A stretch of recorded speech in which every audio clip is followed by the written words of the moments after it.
Be like, we should be doing a countdown or something. 26, 25, 24. Like one of those scenes in a movie when the bomb's about to go off. Gotta wait till 2 seconds, defuse it. That's the red wire. It's the red wire. No, it's the blue wire.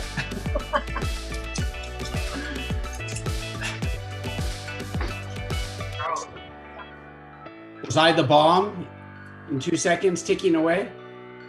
It's the one. Yeah, you're a loose wire, Charles. Usually they call me a loose cannon. Loose cannon, okay.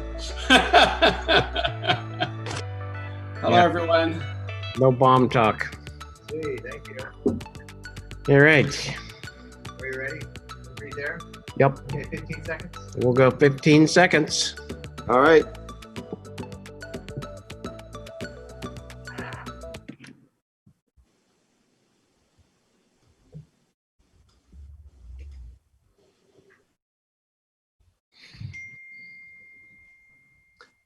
All right.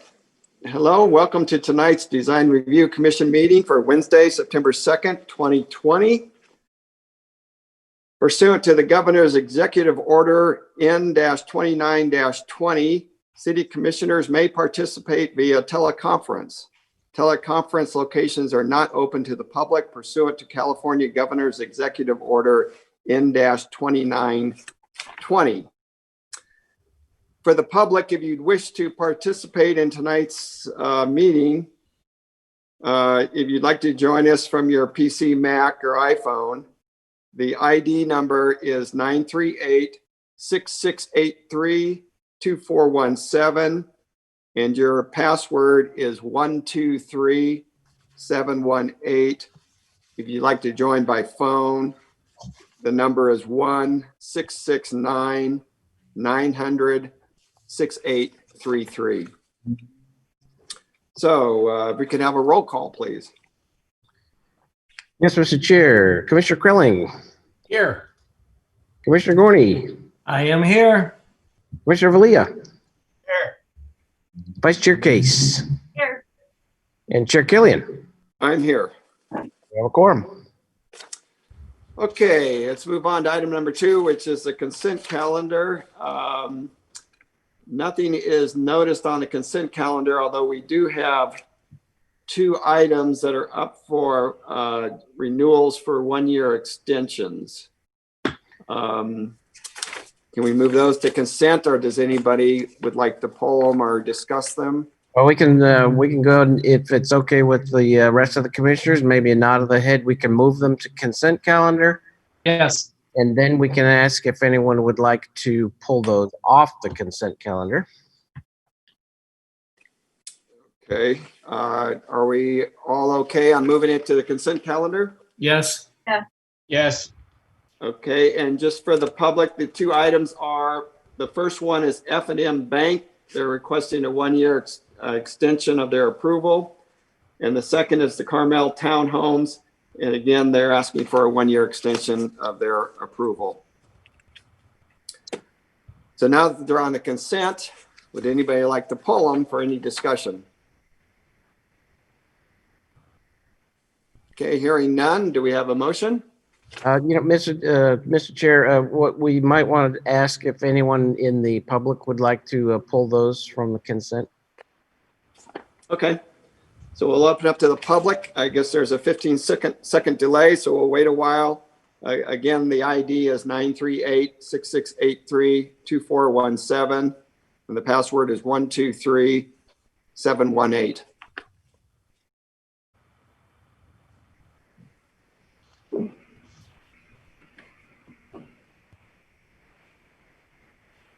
Christine, we're looking good. Don't see anyone chiming in, so we'll look for a motion in a second, please. I'll make a motion to approve the consent calendar. Okay, do we have a second? I second it. Okay, if we could have a roll call, please. All right, Commissioner Gorney. Yes. Commissioner Valia. Yes. Commissioner Krilling. Yes. Vice Chair Case. Yes. And Chair Killian. Yes. Motion carries unanimously. Okay, that brings us to public hearings, and we're moving to number 4C. The project is the Skyline Sign Master Sign Program. And could we have a staff report? Mr. Chair, we actually skipped over public communications. We can ask for, before we get started, if there might be anyone in the audience who wants to speak on anything that is not on tonight's agenda. All right, that was actually item 3, wasn't it? Too fast here. All right, so if anybody in the public would like to comment, as Ken said, on an item that's not on tonight's agenda, now is your chance.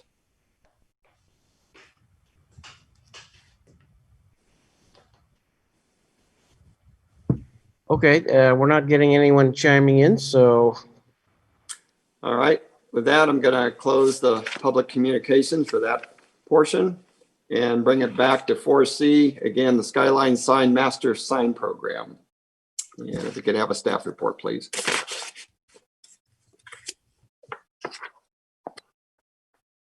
All right, thank you, commissioners. My name is Haley Crawford, Associate Planner here for the City of Walnut Creek. And tonight I will be presenting the Skyline Sign Master Sign Program and Sign Ordinance Exception Proposal. This is here tonight for a study session. It's application Y20-040. So the project location tonight is actually comprised of 4 sites, known as California Plaza, Mount Diablo Plaza, Walnut Creek Center, and Ignatio Center. They're roughly surrounded by 680, the BART tracks with North California Boulevard bisecting the general area. And so tonight, the proposal before you is a combined master sign program for all 4 sites that would allow the installation of skyline signs installed at the upper parapet that would be visible from 680 and the adjacent BART tracks. And I'll just note that the intent of this master sign program is not to replace any existing master sign programs for the individual sites, but this would complement all the existing master sign programs that we have. The project before you tonight does require sign ordinance exceptions, and I will go into detail on what these how these are played out in the master sign program, but just to give you an overview, the 3 exceptions are an exception to install a sign higher than 25 feet above grade, an exception to allow signage for businesses that don't have ground floor principal frontage, and an exception for a single business to exceed 200 square feet of total aggregate sign area.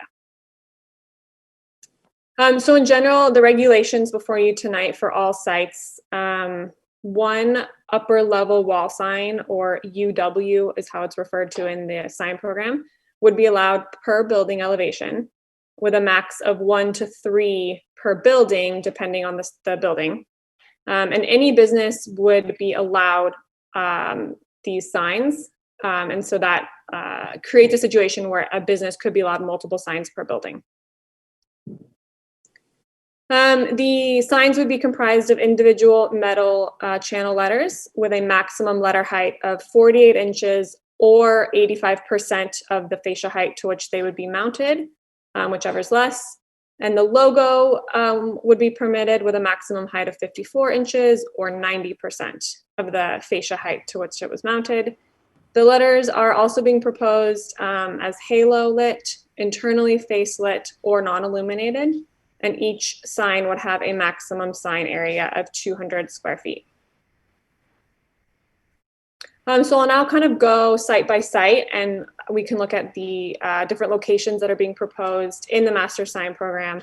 But I'll just also remind you that the master sign program sets parameters for the number of signs, limits them to 1 per building elevation and 1 to 3 per building. And so the potential locations that are shown for each site typically are shown more than would be permitted. They're shown as options. And so starting with California Plaza, the elevation details are shown here and a map of where the potential skyline signs would be permitted. And then this is a 3D image showing where those would be at the upper parapet levels. And again, the applicant has provided mock-ups showing what potential signs could be from key viewpoints. So from 680 or from the BART tracks where these are intended to be visible from. Mount Diablo Plaza, again, the same elevation and plan here showing the options for these locations. And a 3D image showing some potential locations. I will point out a unique situation or unique feature of the Mount Diablo Plaza is this UW3 wall sign. Here's a better image of it. And that, unlike the other signs on any other site, is being proposed on a stairwell. You can see it here in that image. And so one of the items specifically about this site that staff is looking for your feedback on is this sign in particular, since it's unique in its location. It has some unique parameters around it that would allow for a potential of a 54-inch logo stacked on top of a 4-foot letter height. So it has the potential to be quite a large sign. And it is also not technically on any floor area that belongs to any one business. It's on, again, a stairwell. And so that deviates from kind of the general intent of the sign ordinance. And so staff would be seeking general feedback on this sign, as well as, of course, all the signs before you tonight. And here's just some other images of the upper level wall signs for Mount Diablo Plaza. And then the Walnut Creek Center, again, this is it's kind of a typical elevation and a plan. And here a 3D kind of showing where those sign options would be. And some mock-ups as well.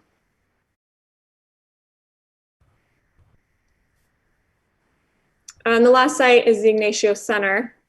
This site is a little bit more unique in that it does have multiple buildings on site. And so there are different situations or different fascia heights being shown here. And so different elevations are being shown, but the same general criteria apply.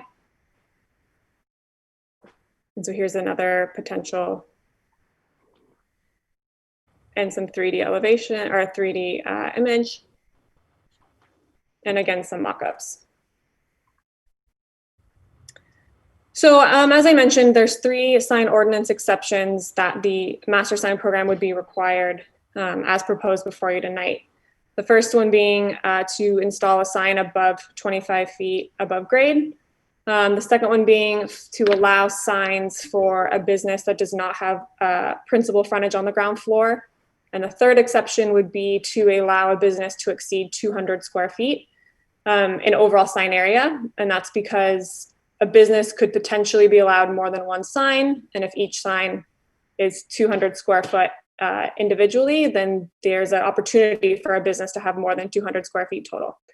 And so in order to meet or to make a sign ordinance exception, the Design Review Commission must make some findings.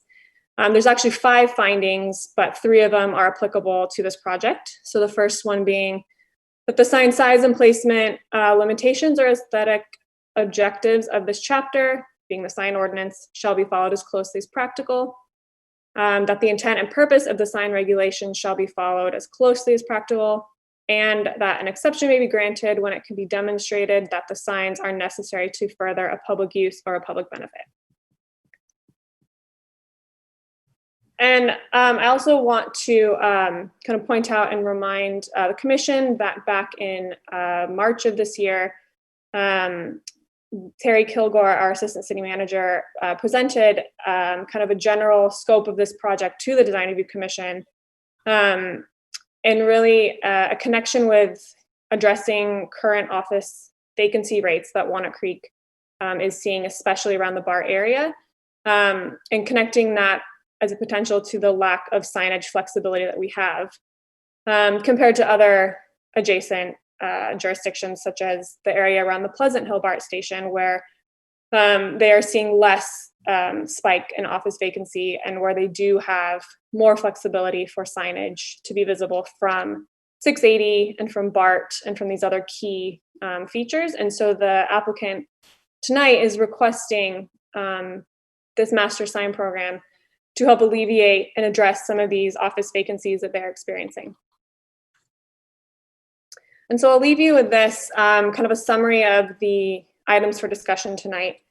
As I mentioned, this is just a study session, so we're just seeking feedback and your comments on the proposal. But most specifically on the 3 sign ordinance exceptions, because ultimately the Design Review Commission would need to make findings to allow the exceptions for these signs to be installed.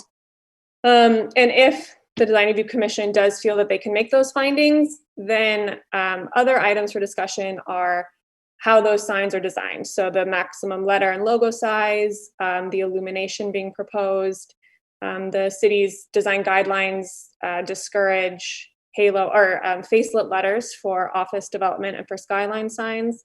So staff would be recommending that these signs only be halo lit or non-illuminated. And finally, that one sign at Mount Diablo Plaza that was proposed on the stairwell, staff is seeking the Design Review Commission's comments on that sign as well. I'm here if you have any questions, and I do know that the applicant has a team here of their sign team as well as the property owner representatives to answer any of your questions as well. Thank you. All right, great. Thank you, Haley. Do we have questions of staff? I have a question. So Haley, if we approve the master sign program, then when a particular business wants to put up their sign, who's the reviewing jurisdiction for that particular sign? Is it the owner? So typically they are, usually they're reviewed by the owner before they even come to the city. But the city, so planning department would issue a sign permit to install that sign, and a planner would be responsible for making sure that all the details, the letter heights, the illumination, all matches what was approved, if approved, in the master sign program. Okay. And so is there anything I didn't see it in the package that controls like the color of it? Because in all the renderings, they're very like gray and white and simple. So if we wanted to do bright red. It's my understanding that there is flexibility, probably depending on the tenant. The specific tenant. We can also ask the applicant that. I'm not sure if they have tenants in mind already with colors that they could speak to. Okay. Okay. Thank you. Any other questions for Haley? Haley, I have one. I think is measure A, is that the one, am I correct on the height limitations for buildings? Yes. And were all these buildings, I think these buildings were built before Measure A came to be, right? So they're all higher than the current height would be allowed? That's correct.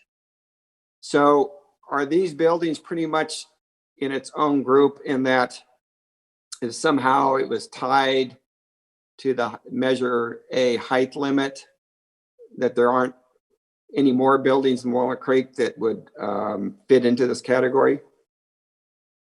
You mean any other buildings that could potentially be at similar heights? Correct. There are, obviously, without changing Measure A, no, there would not be. There are, I think, potentially some other ways, through maybe a density bonus that some housing projects could. But if we're just looking at office buildings or commercial buildings, no, without changing Measure A, they could not be built higher. Okay, so what I'm angling for, somehow if we come to approve this in some form and it's tied to some sort of height, there is a quantitative number of buildings to where we're not opening Pandora's box or everybody wants this type of a sign. Well, the findings that those findings that I laid out, if the Design Review Commission made those findings, they would be unique to the 4 sites and the buildings that are presented tonight. So that doesn't stop, another, neighboring office building from applying or from asking about it. But those same findings would apply to them just as the site. And so in that situation, you would have to make those findings again. And so depending on what the design review commission's feedback is, if there's findings that are unique just to this site, that would allow signs for these businesses that maybe others wouldn't. It would depend on the situation and on what's being Sure. proposed. Okay. All right. Thank you. Brian, I Okay. do have questions. I was raising my hand, but I don't know how you want to do that. Oh, okay. Go ahead, Joseph. Okay, a couple. The criteria for who gets the sign, it's just basically up to the landlord, correct? That's how it's proposed currently, yeah. Okay, and what is currently allowed? Like, if they wanted to put a sign on the building, they could put a sign under 25 feet tall, correct? Within their sign program? That Correct. was on a lower fascia going across? Right, and I'm there's other. They would need to meet all the other criteria of the master sign program, but Okay. Square anything footage. under 25 feet. And then the current rule doesn't if somebody comes in for a skyline sign, because we had a couple down by the new Safeway, do they have to occupy a certain percentage of the building or the entire floor or something like that? They must occupy the entire floor adjacent to which the sign is being proposed. And I believe there's a couple other criteria, but that's the main one. And that would no longer be true in this. It's just basically whoever the landlord wants to give it to, yes? Right, and I'll clarify that that's why the sign ordinance exception in this situation is required, whereas others that we have seen, most recently Grower Square was probably the most recent one that the commission's seen. In that situation, they did meet the criteria, and so it did not require a sign ordinance exception, but in this case, those businesses do not occupy the entire floor area, so they do require a sign ordinance exception. Okay. And then was there ever given any thought to like putting the building name up there instead of basically the business itself? So Not- basically going to the X building as opposed to I'm going to the whatever it is, law firm building? Not that was ever presented to staff. I'm not sure if the applicant ever considered that. Okay, we'll ask them. Last question. You put up a chart that we had seen before about vacancy rates and cost per square foot for buildings in Walnut Creek. Wasn't there one that showed that Walnut Creek rents were higher per square foot than other areas of the Tri-Valley? I believe so. I'd have to go back and look at that presentation, but I believe that there was a chart that showed comparing vacancy rates with rental rates as well. And I believe we had higher rental rates. So, okay, which could be another reason for vacancies, but we'll get to that later. Okay, thank you. I've got some Amy, questions. I just want to confirm, you said the highest sign would be 4 feet? Or The- 85% of the fascia? The highest letter height allowed would be 4 feet. And for the logo, 95% of the fascia? 90% or 54 inches. Okay, got it. All right. Charles, I think you had a question. Yeah. And I'm using the Ignatio Center drawings or renderings as my questioning. So it's one upper wall sign per elevation or side of the building, and no more than 3 of those on the building, correct? Correct. Then secondarily, if they've put, tenant ABC on the top of one side, can they still put multiple, and maybe somebody asked, but can they still have multiple other signs at 25 feet or below? If it's permitted in their sign program. And so what's being proposed tonight wouldn't have any impact on what's already allowed. So if it's allowed currently, then yes, they would be allowed to have both. Okay, thinking about whether we might have a plastering of signs on the buildings, at varying different levels. And then the other thing is, and that when I look at like drawing 2.0 as an example, and kind of all the other drawings of the other buildings in this program, sometimes I see the proposed sign location kind of in the middle of the top. Sometimes I see it on the right-hand side, right aligned. is this where the signs are going to be allowed to be, or under this program, can they sort of put it anywhere along the top they desire? The way that it's proposed currently is that it's anywhere along where they're highlighting it. So there is flexibility as currently proposed. But when you say anywhere along where they're highlighting it, if you look at for Ignatio Center 2.0 UW5, that's the one in the lower right-hand corner, you know, they've got it over on the right, mostly on the right-hand side. Are you saying they can only put it somewhere within that band they've got in yellow, not far over to the left? That's how I've interpreted it, and I think it could be worth clarifying just to make sure that that is what the intent of these highlighted areas are. Okay, yeah, because I was just thinking about, you know, do you want them all right aligned? Do you want them all in the center? Why would they be different? How do you make sure, you know, when you have them up on all the different buildings and you're kind of a bit back, how does it look cohesive, or how does it make sense? And so if it's what we see here, at least we can look at it on all these drawings and go, okay, I see where they want to put these signs within those bands, and I can make sense of that. And then you find out later when all the signs are up there in completely different spots.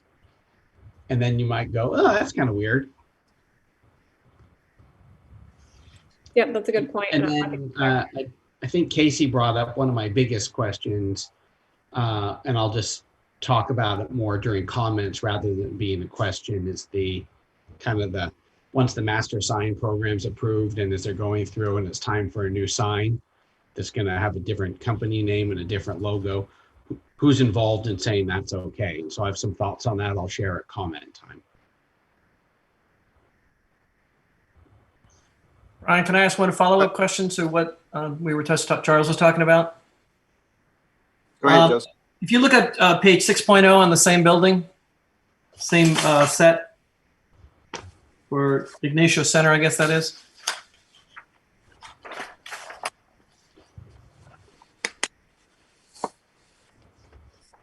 I'm not sure I have all the. Oh, that one, that's the one. Okay. Do we know that the signs that are shown there are actually 4 feet tall? I mean, Anderson Consulting looks a whole lot smaller than a 4-foot letter. And even Lincoln Financial looks like it's smaller than a 4-foot letter.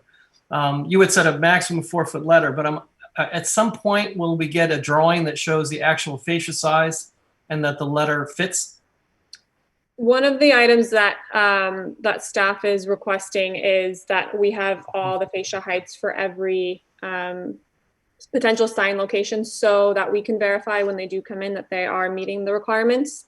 Okay. But I will say that certain signs or certain dimensions were included on the elevations for some of these sites.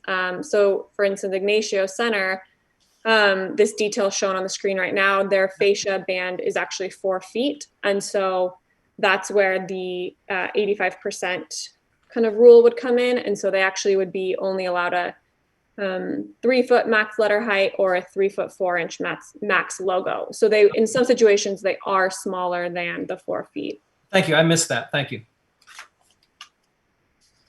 Okay, at this point, why don't we bring in the applicant? If the applicant would like to state your name and then whatever presentation. And this is a study session.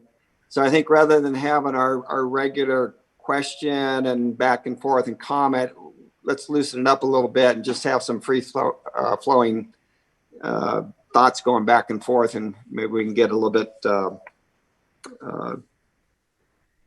better synergy going here. So if the applicant's here and like to. Sure. I'll start. I'm Jason Chidorchi. I'm a principal at Align Real Estate, and I represent the ownership of Walnut Creek Center and Cal Plaza.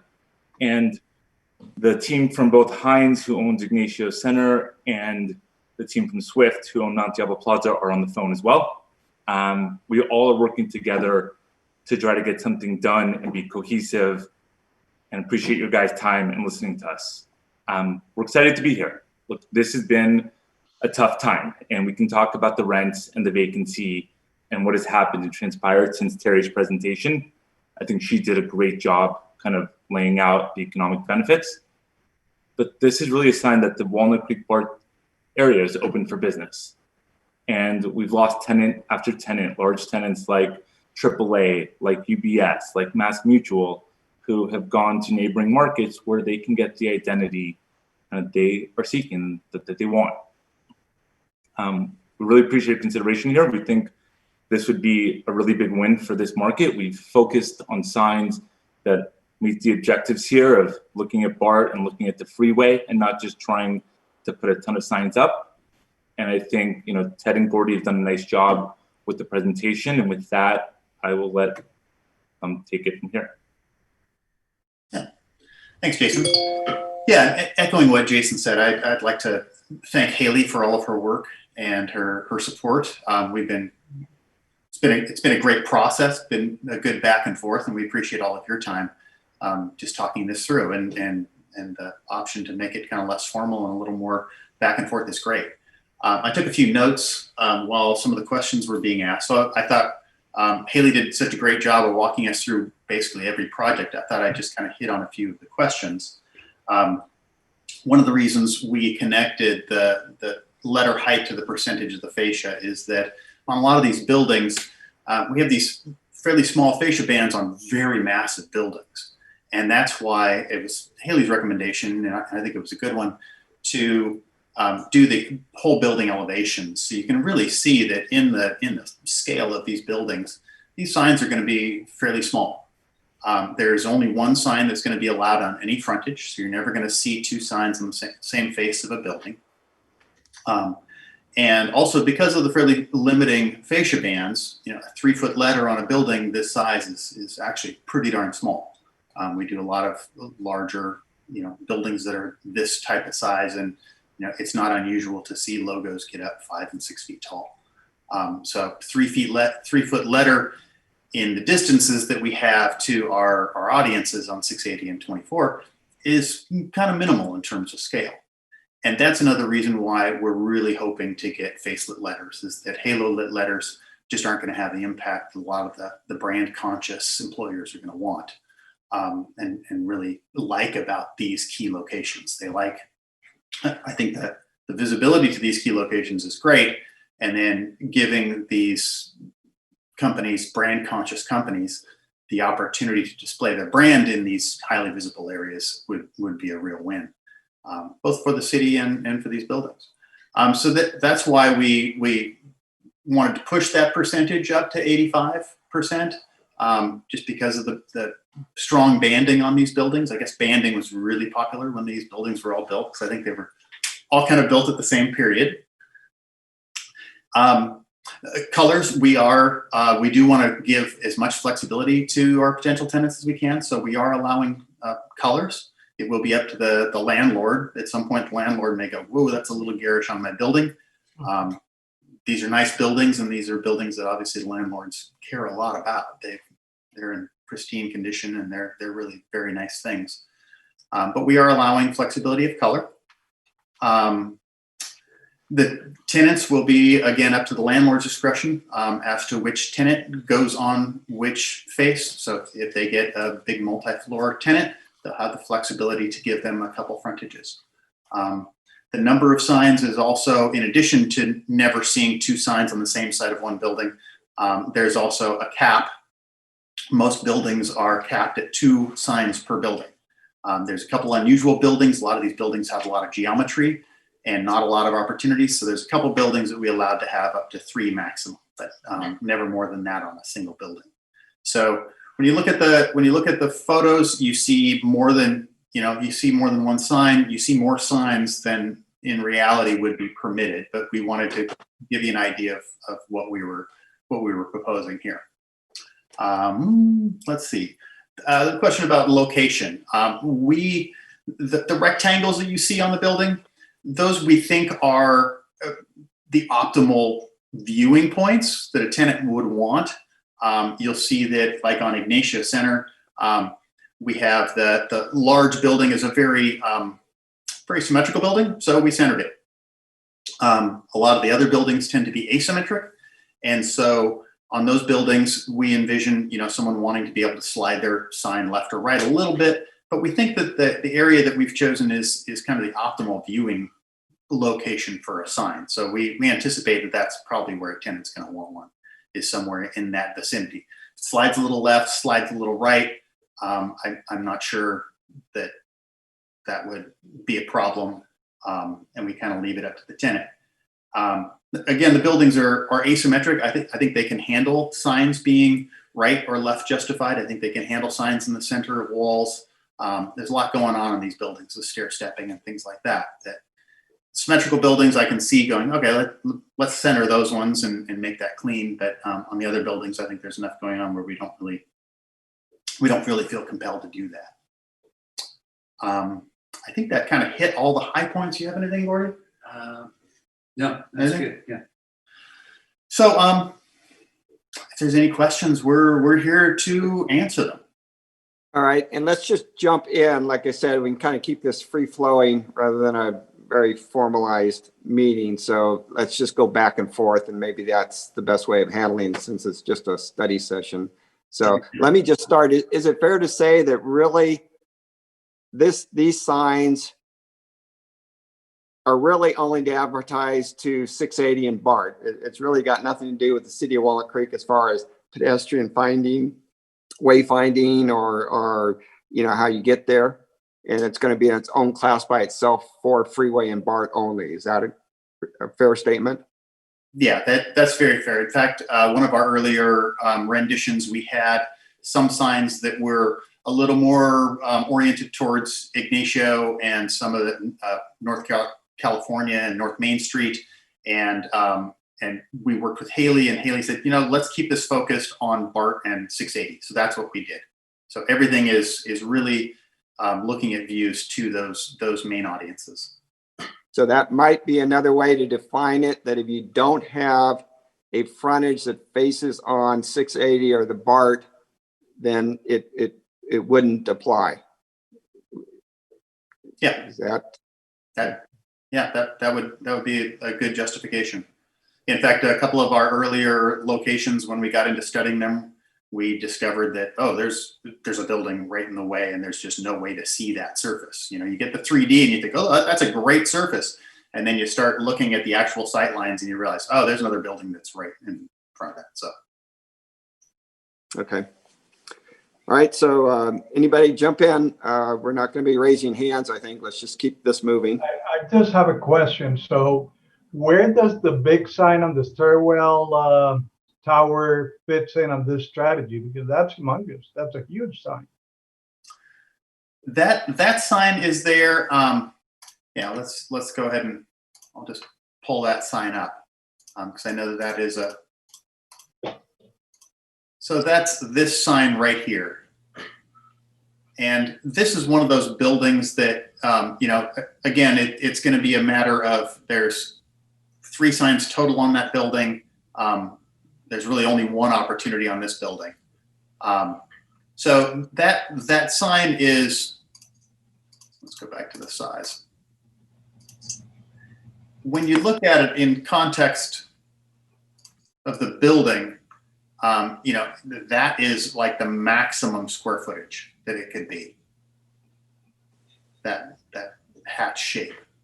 So it would not be dominating that surface at all. I mean, it's in context of the entire building. It's not going to be an overwhelming sign, and it's going to be letters. You're going to see the wall surface behind it. It's not like it's a big lit cabinet or anything like that. So when you really get down to what it will look like in 3 dimensions, you're talking about a sign that's maybe that big. Now, wouldn't that, going back to my earlier comment, that's not technically facing either the BART track or 680. That's facing north, isn't it? That one is pretty visible from 680. In fact, this is a shot from 680. Yeah, it looks like it. And that visible or fronting 680? Visible from. Okay, but it's not fronting on either one of them, though, correct? I'd have to look at exact angles. Yeah, it's not parallel to 680. No. Okay.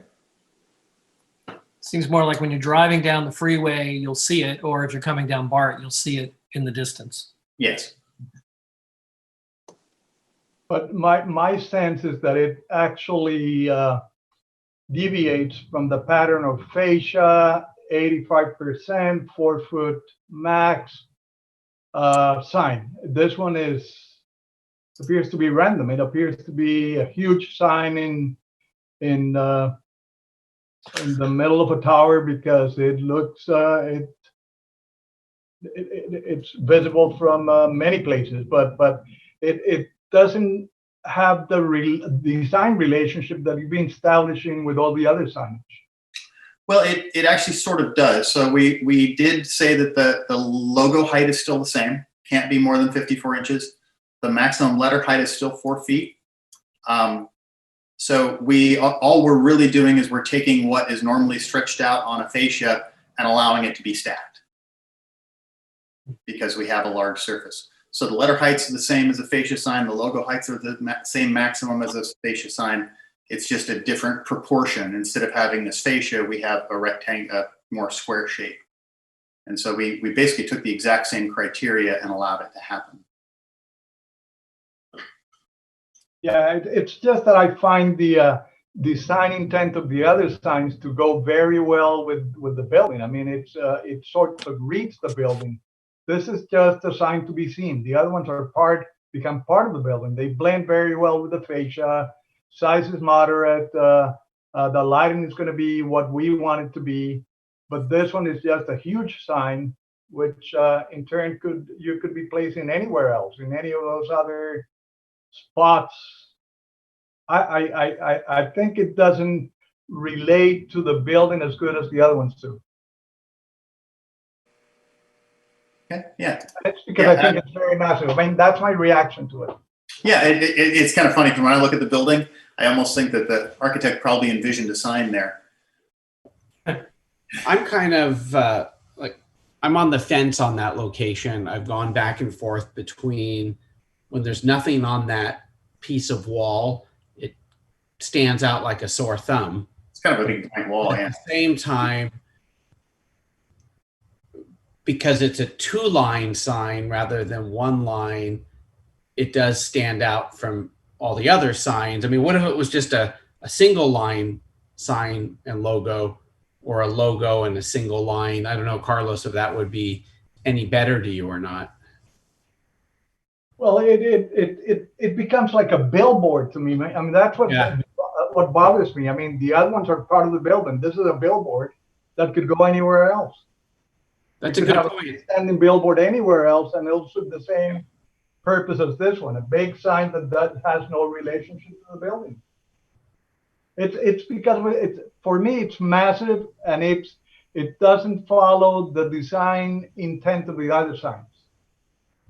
I think when you use the billboard word, it kind of hits home. That's a good way to put it. And if it was a single line sign, it would get lost in that wall. It will get lost. Will definitely get lost. Yes. I'm staying with that picture on the UW4. That's the sign band that faces the BART tracks. What determined that floor versus going down a floor or up a floor or up 2 more floors? Our audience was BART. BART's elevated at that point. And if we went up further, then it'd be very hard to see from BART. And we just felt that was kind of an optimum location for it. Okay. And is that locked in if this is to go forward? What if the tenant said he's actually in the floor above that and he actually wanted his sign, even though it might have less visibility to BART, over his floor? Would he be able to do that, he or she? And not without amending this program, I don't think. Okay. Yeah, that the intent is that the locations, the frontages chosen are the only permitted frontages. Okay. Hey, I got a question about that. You said that even though all those drawings we're seeing are black or white or silver, you're saying that the signs can be color, so you could do red letters up there, or some other color depending on the user? Yes. Yeah. Just out of curiosity, what if there was a restriction on colors that it couldn't be colors?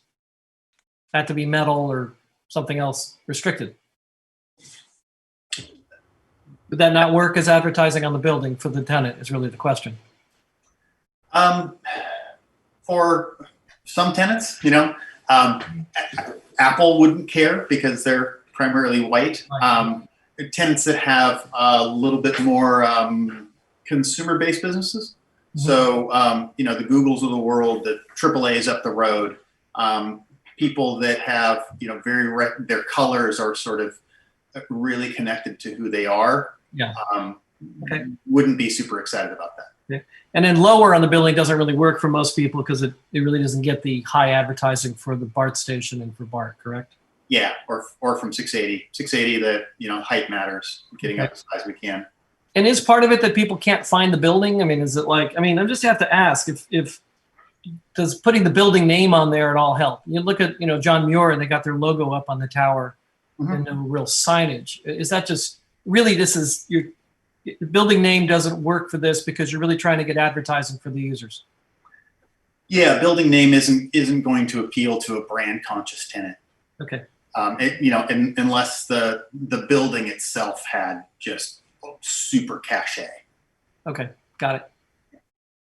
That works in some retail environments, those sorts of things where the retail center has cachet. But Now, up the road by Treat, where there's the Treat Towers and the other buildings that have the colorful signs on the top, is that unincorporated Walnut Creek? Is that what that is? Or is that Pleasant Hill? Is that Pleasant Hill? That's Pleasant Hill. I think that's Pleasant Hill. Yeah. Well, Pleasant Hill Board, Ken Notter, Secretary to the Design Commission here. Yeah, that's unincorporated Walnut Creek. It is the county area. All that entire BART area is county area. Oh, okay. So that's why the signs were able to go up. Yeah, top building. Okay. Was there any consideration putting this together on, as I understand that this is just a sign master program that's added to the existing sign master program already in place for these buildings. So was there any consideration that if a tenant ABC gets that big billboard sign, that they then perhaps limit their signage down below on a monument sign or on a prominent frontage and give someone else the ability to have signs? We did go around with Haley on putting together a comprehensive master sign program for each project that would cover signage down low and monument signs, and basically it would be one comprehensive document. And the problem with that was just that it just felt like putting too much stuff into the 10 pounds of stuff into the 5-pound bag.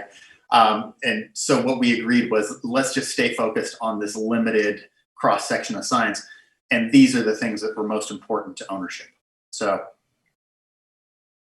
And Mr. Chair, I'll just chime in here. Master sign programs allow for signage of first floor tenants only, and nothing on the second floor or above would be allowed on the lower master sign program. Does that make sense? Right.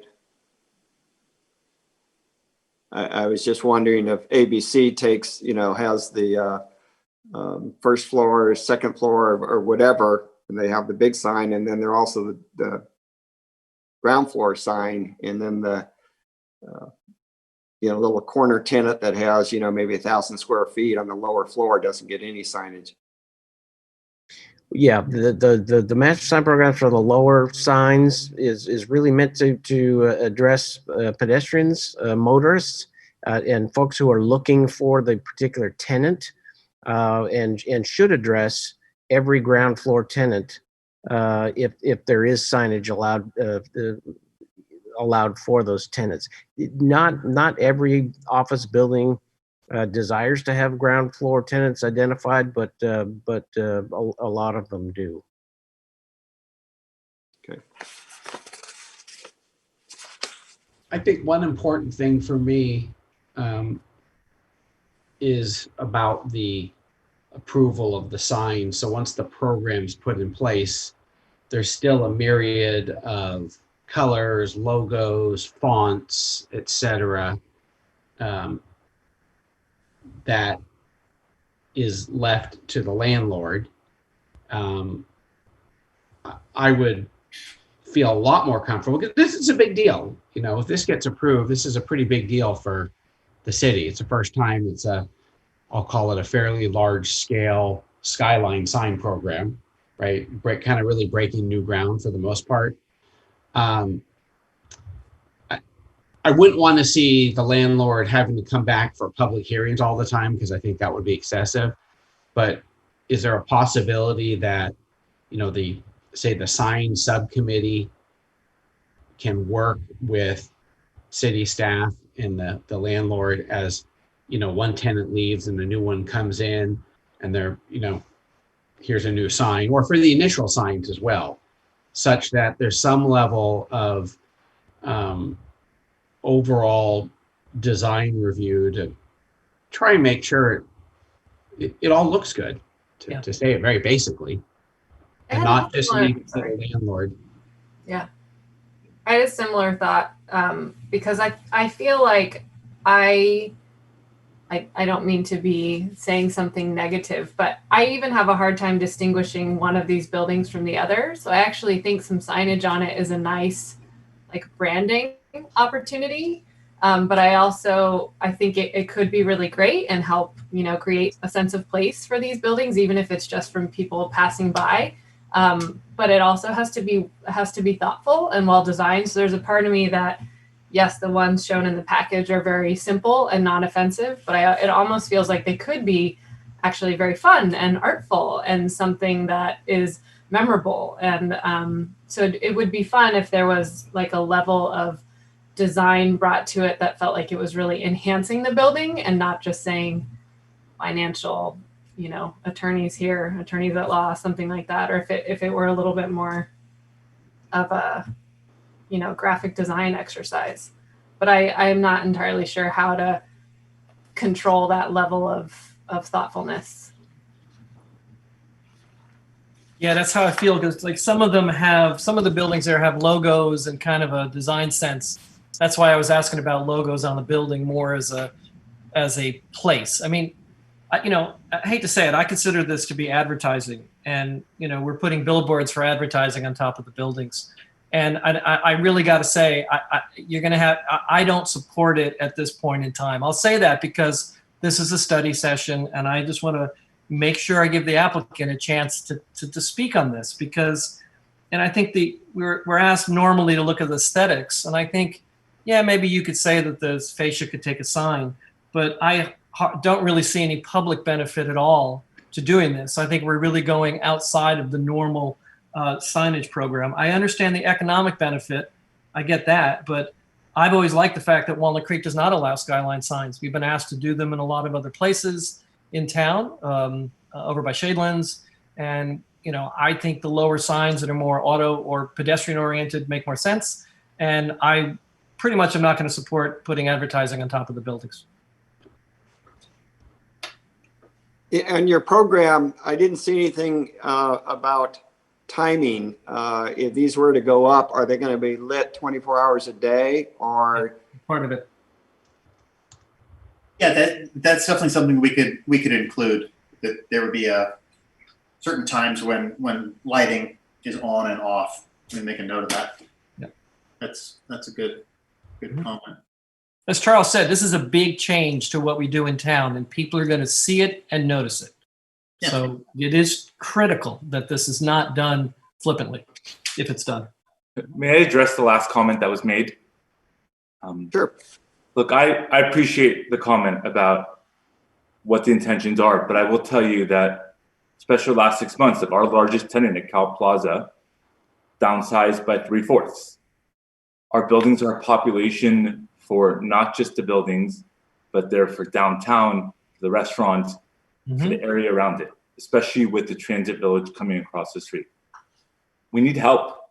Like, this has been tough. We have lost big tenant after big tenant, and these are beneficial things for the city and for the ownership.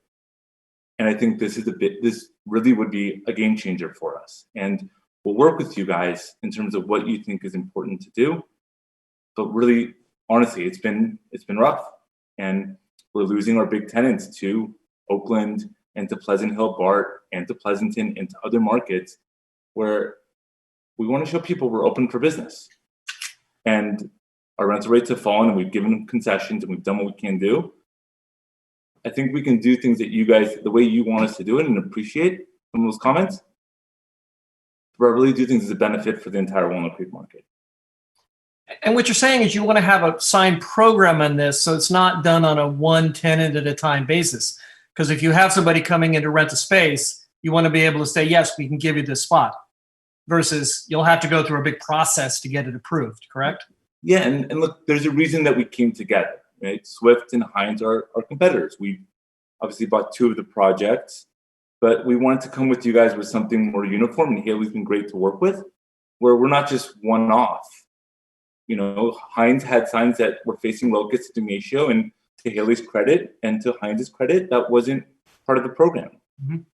Grover Square came in with their own program for First Republic, obviously, and that wasn't part of what we're trying to do. We tried to come together to present something more uniform for you guys. We get you don't want to see a race car.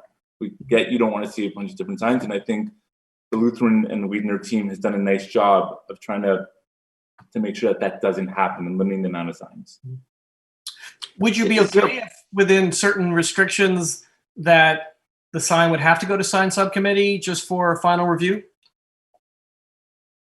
Look, again, I speak for part of the ownership. I would want to talk to everybody, but look, we're going to take whatever comments come out of this and take them to heart. Again, Terry, Haley have been great in giving us feedback, and I think I would hope that they would say that we've been responsive to what they've asked us to do. Again, this is important to us, so we're going to work with you guys. I can't find the exact wording in the, I saw this before early on in learning about the Design Review Commission, but I do believe a part of our charter, aside from the aesthetics and architecture and integration into surroundings, is also the economic viability brought by the designs that we approve. So I think that it's a counterbalance to, yeah, you could call it advertising, but at some level, I think we have as a part of our charter, maybe Ken, you can correct me if I'm making this stuff up, but I think I remember reading somewhere in the ordinance or somewhere that economic viability is a part of all of what we're trying to do here. Good point. Yeah, that's correct, Charles, and thanks for voicing that. You know what? While I have the floor here, what I will say is that the sign ordinance allows for sign programs to be fashioned and approved such that individual tenants don't need to necessarily come back to the commission for approvals of their signs. It lays out the parameters in such a way that individual tenants can get a permit if they meet the criteria right over the counter.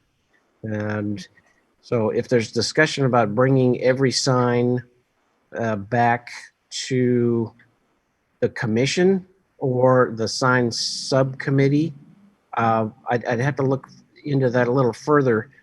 But I would almost prefer, and maybe we will have to think about this, is that we somehow set some parameters such that the tenants can feel comfortable, and the property owners and business owners can feel comfortable with knowing what they're going to get. In other words, if they don't really know what the parameters are, that there may be just as much difficulty getting leases signed, in other words. I get it. If they have to come to another body to get it approved, and if for some reason the subcommittee or the commission does not feel that the sign looks good enough, what does that mean? Can they appeal then at that point? And so these are all kinds of things. Also, the Design Review Commission it does not look at individual tenant signs within shopping centers, for instance. However, we do. When we did Broadway Plaza, there were certain signs that were brought to staff, and Design Review was brought in to give a second look at some of them when they didn't quite fit the rules or there was a question. They did that on Broadway. They didn't go to sign subcommittee, but yeah. there was kind of a standing subcommittee just to give a nod. This is a very significant thing, so that's why I think we're asking. Right. Maybe it can be like a hybrid, that if we have a program, a kind of a vanilla program that everyone approves, and if the tenants stay within that, it's a done deal. Then if they want to go bright neon color within that, then they know, while they're allowed a sign, but if they're going outside the vanilla package, then it comes back to maybe the sign subcommittee to look at that, knowing they still have the right to put that sign up there. But if they want it to be a blinking neon sign or something, then they have to go for another layer of review. And that might get back to Casey's and Charles' concern, about, how exciting the signs are up on there and whether it's cohesive or not. So maybe there's some sort of a hybrid we could put together just for these 4 buildings. Yeah, that's something we could consider. One of the signs that comes to my mind regarding coloring and the logo and so forth is the BevMo sign on the tall building in Concord. Think about that. Would that be appropriate here or not? And Subway sandwiches, if they wanted a sign, would be green and yellow in their logo. So we have to discuss what commission thinks would be appropriate or not.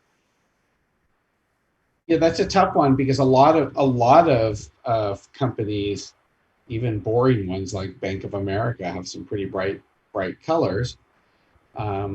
The flip side is, if you got a pretty good headquarters type presence from a big company like that, a BevMo or a Bank of America or whatever, or even a Subway sandwich, it is a statement about our city, I think, in a positive manner when people drive by going, oh my God, that's a pretty cool city. All these big companies want to be here.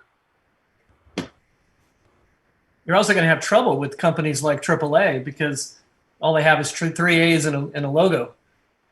For them to be able to put a substantial sign on a fascia like that would be very difficult because their logo's tiny and they don't really have a name. So it'll be challenging for some people. Yeah, well, they actually have. I was looking at the AAA building right up the road there. And they got a bigger fascia to build. Yeah, they have AAA insurance, which they spelled it out on one surface and then logoed it on the other. And it's colorful and that's tasteful, and I don't think that's a billboard, and I don't think that doesn't bother me. That's not screaming, advertising. Well, it's not that bad.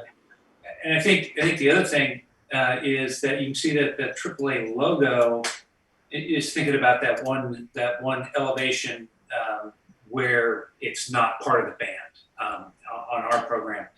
Here's a good example of where they sized the logo to fit with the building. It kind of goes beyond the band. If that band was straight across, it wouldn't fit. So they sized it here to fit the detail of the building. Space available. And I think that sort of relates to what we were thinking on that one large fascia space where on the stairwell area. And that might be one area that does have to get extra review if somebody wants to put something up there. Yeah, exactly. Yeah. Well, now you're getting into too a lot of the signs that we're talking about. They're not halo lit; they're face lit. Right. And that's a whole, where are we going to stand on that as well? But I think most of the corporate logos and signage tends to be facelit when they're way up on those buildings like that. Yeah, they generally are. Yeah, we've actually done a lot of work in Oakland recently. A lot of new high rises going up there and so forth, and that's been kind of the standard is facelit. Yeah. In your marketing, do you have any way of knowing the tenants that might want signs? Are they more of a product company, or would they be more of like law firms or firms, you know, that maybe aren't nationally recognized? I guess that's a question for me. I think it goes building by building. I think the hope really is to attract new tenants to the market. So I think we're hoping that there's diversity of tenants. When we get weed maps up there, it's going to be interesting. We all voted for it. Okay. All right. Well, let's kind of keep this moving. It seems like we're kind of, do we have any direction at this point, or does the applicant have a sense? I guess we really haven't given any comments other than Joseph on our leanings, other than maybe what you can infer by our comments. So maybe at least for this study session, we can kind of wrap it up and see if we can move it along. Yeah. Are there any other deal breakers for people? Are there any other things we really need to be thinking about as we move forward? Well, definitely if it moves forward, that one big sign on that building, I think would have to be taken separately. I don't think it can just be 2 lines of text on there. That would have to be a separate one. Okay. Okay. I think for me, it would be also very limited. I'm willing to look at signs that are clearly to 680 or BART. And even saying that billboard, maybe because it's not, maybe in my mind, I would eliminate that, but allow others. So I'm kind of looking at a way that way, because I'm kind of coming down with Joseph. Historically, as long as I've been doing this, we haven't done that. So this is a change. And so I'm kind of tiptoeing into it, but I do recognize, the visibility from the freeway and the BART. And so that would be something, I might look at being a little bit more restrictive while still allowing them, to get the visibility on the 2 major corridors there. Yeah, I need to walk the site again to really understand it and drive it. But I think you do need to come back with details, lighting, are they going to be shut off at 10 o'clock or at midnight? Give us some actual dimensions on fascias. I'm more in agreement with the staff at this point on 75%, but I will say it's more important to me that the sign fits rather than any numbers, that if the sign fits at 65%, that's what it should be. Or if it fits at 90%, it's got to look like it was originally designed with the architecture. And that's what's most important to me. And I'll just share, I think you should have the ability to have the signs on the buildings. I work in Pacific Plaza, well, at least before COVID. And so I'm very familiar with all those buildings by the Treat Towers and 2999 Oak and the AAA buildings and everything down there. And I think it looks great, honestly. I think it looks fine. I think just because we're now talking about, the Golden Triangle core, nicest part of Walnut Creek's commercial space, and that does make this a little bit different than over there by the BART station. I just want to make sure there's like an appropriate layer of design review as one sign comes down and another sign goes up, or the initial signs. Not that it's a public hearing for every sign, but some level, I think it merits each sign merits a little extra scrutiny by design review or design professionals or a subcommittee, while not being restrictive to where your tenants can't put up their signs and logos.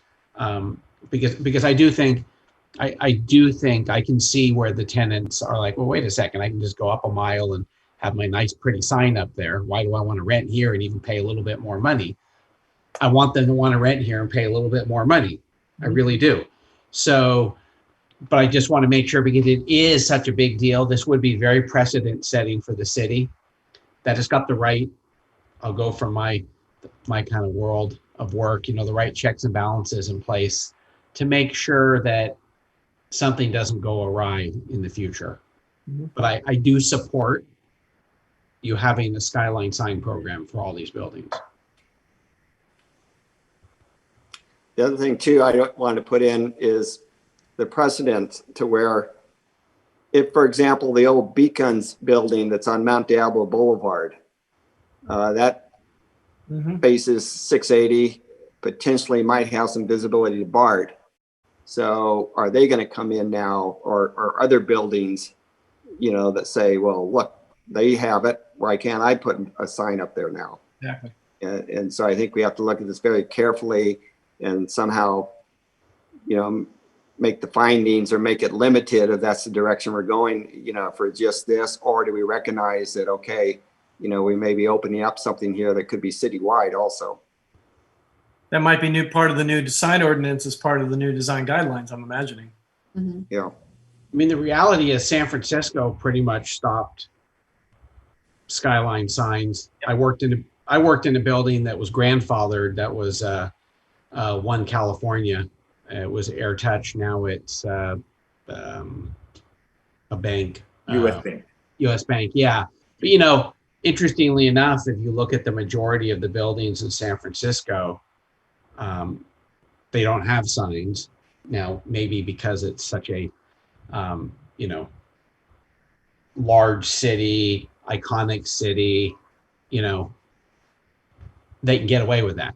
And maybe we can't get away with that, you know, out here in Walnut Creek, and have to find a way to add some pizzazz to the buildings.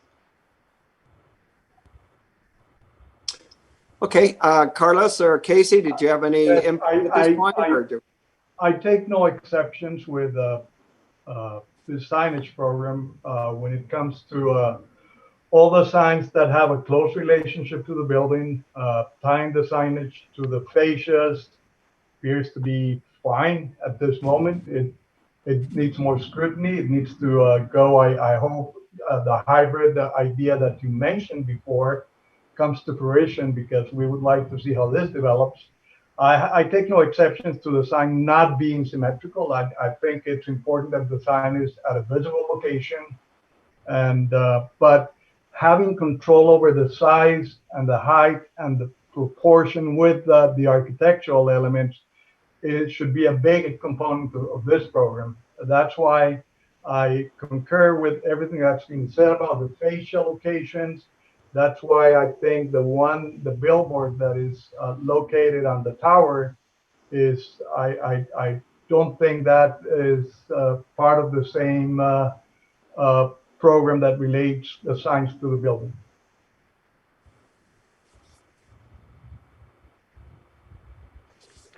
Okay, great. So applicant, do you have enough to go back and do some more? Or is there anything that we've left off the table that you would like it to be discussed? I don't think so. Jason, do you have anything additional? Casey, did you weigh in on your general ideas? Casey? Yeah, for the most part. I mean, I feel pretty lenient about it. I actually feel like that spot on the building with the big opportunity for a sign is somewhere that I want to see something. I feel like it feels blank and empty. And I think that signage, I'd like to leave room for creativity too. I mean, I'd like to think that there are some signage designers who could do something that's a logo and a name and also really beautiful and actually enhances the building and creates somewhat of an icon along the freeway or BART experience that actually makes Walnut Creek stand out more than it currently does. So I want to make sure we don't make something so vanilla that now we're only going to get the financial signs that we're seeing in the package. I'd like to leave space for something neat and memorable to happen there as well. And encouragement, actually. Yes. Yeah. I mean, I think, like I mentioned, those buildings, it's hard for me to even tell one from another. So a sign would be an opportunity to like distinguish something and I think create somewhat of a gateway. I think there's opportunity there. So I don't want to be so restrictive that somebody who really has that creativity, artful graphic design capability can't do something cool like that. That's what I want. Yeah, and I think maybe we can craft some language that goes into these programs that says if you do want to do something like that, then it does come back to this group or a subcommittee or something like that. Mm-hmm. That I like the idea of a program that we can get approved, that Jason and the owners can take and go out to lease with, go out to the marketplace with confidence, and then have some provision that says, yeah, if you want to do something a little more creative, here's a path to do that. So maybe we can work with Haley offline and figure out a way to do that. And really in parting, I also want to say that, we're very familiar with Walnut Creek. I grew up in Walnut Creek. I get that this is a big deal.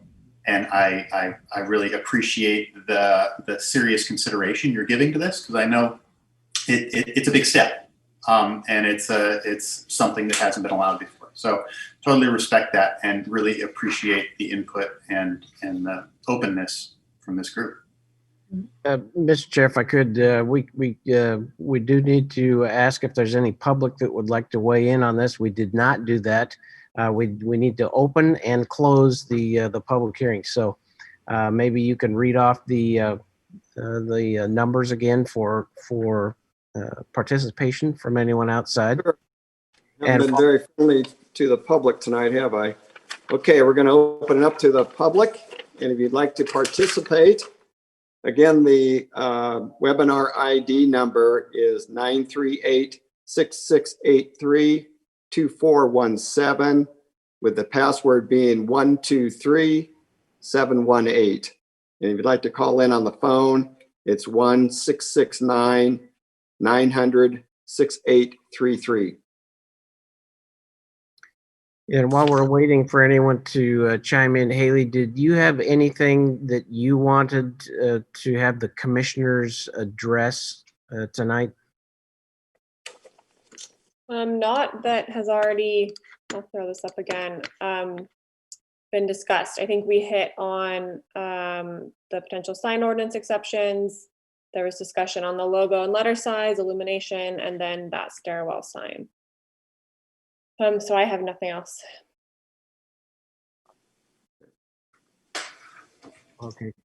Okay. Doesn't look like anyone's chiming in. So, Mr. Chair, we will need to close the public hearing. You'll need to do that, and then we can't take testimony from anyone else unless we open the public hearing back up. But that does not disallow the commissioners from making any final statements tonight. Sure. Okay, at this point, I'm going to close the public portion and just bring it back to the commission. Again, I think we've all had our comments, so unless anybody else would like to add something, I think probably the staff and the applicant has a pretty good direction. Does anyone else have any last comments? I agree with that the idea of something more artistic on the building would make sense, really encouraging that as opposed to just a line of advertising, but I still have not been convinced that I would support it at this point. Okay. And Mr. Chair, if I could I guess we will be bringing this back at some point for a final consideration.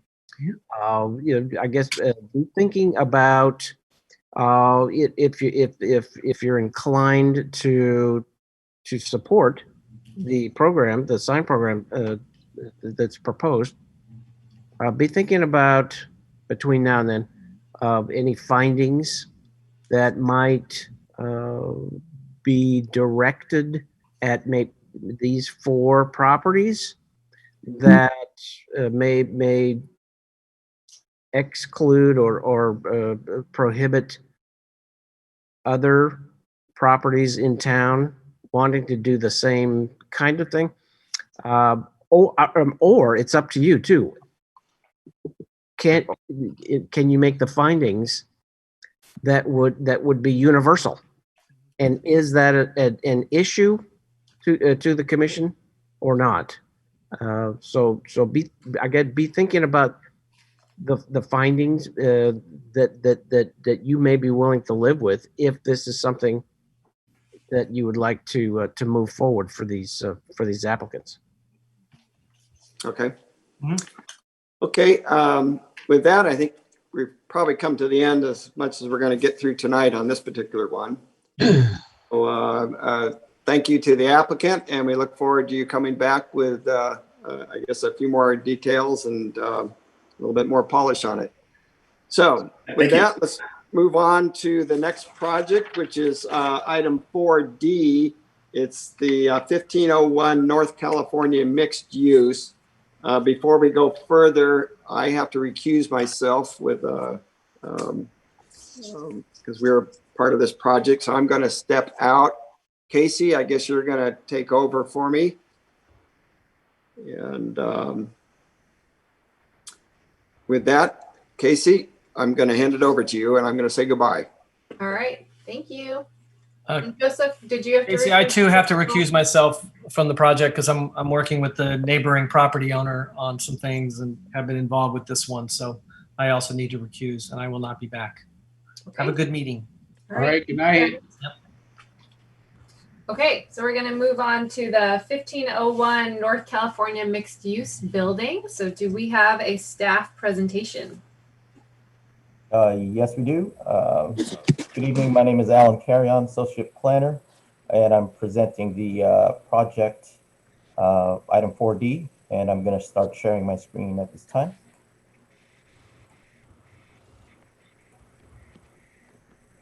If I can find it, there it is. Okay. Good evening, Commissioners. As I indicated, this is an application for a mixed-use project at 1501 North California Boulevard. The applicant is Mr. David Bogstad with LCA Architects. And my understanding is that the owner is also in the forum, and also Mr. Bill Wood of William Wood Architects. The entitlements sought with this project include a tentative subdivision or condominium map for ownership units, the conditional use permit for a density bonus request. The density bonus units make up 11.1% of the units proposed. Of course, design review, which is the purpose of this evening. Tree drip line encroachment for 2 offsite trees, and environmental review for the project. This is a study session, and as Mr. Killian had indicated earlier, this is an exchange of ideas, input, and comments on the project concept being proposed this evening. The project is a mixed-use project. It's 27 units on 3 floors above approximately 10,200 square feet of commercial floor area. The retail area or retail portion of the ground floor will be oriented towards North California, whereas the office portion would front Bonanza Street. Of those 27 units, 3 are proposed as affordable rate under the and subject to density bonus provisions. The project has below grade parking facilities. It has a common area terrace on the podium level. It also has a private roof deck for the sole use of one of the units. And the project would include frontage improvements along 3 frontages. This is a project site. It's about, we'll call it about 18,000 square feet. The frontage improvements would occur here on Shuey Avenue, Bonanza Street, and this is North California. The project concept is put forth as shown on the screen right now. Here's the ground floor here and the 3 levels of residential above. Taking a look at an aerial of the property, we can see Shuey, Bonanza, and North California. Project site is highlighted by the white dots. And we got some adjoining properties here, residential in nature, or residential at this current moment. The zoning for the property is mixed use downtown, MUD. Recently, the City Council adopted the West Downtown Specific Plan. Contains about 170 or so acres west of North California, east of Interstate 680. I think Olympics at the bottom, and I think Pringle is the border at the top. This project would be located in the Mount Diablo Olympic District, and it would abut the Almond Shoei District. In the specific plan and as amended, this project site has a 50-foot height limit, and by zoning a 1.50 maximum floor area ratio. The proposed floor area ratio is 2.56, and this is proposed under density bonus law. And we'll go into that a little bit more in a little bit.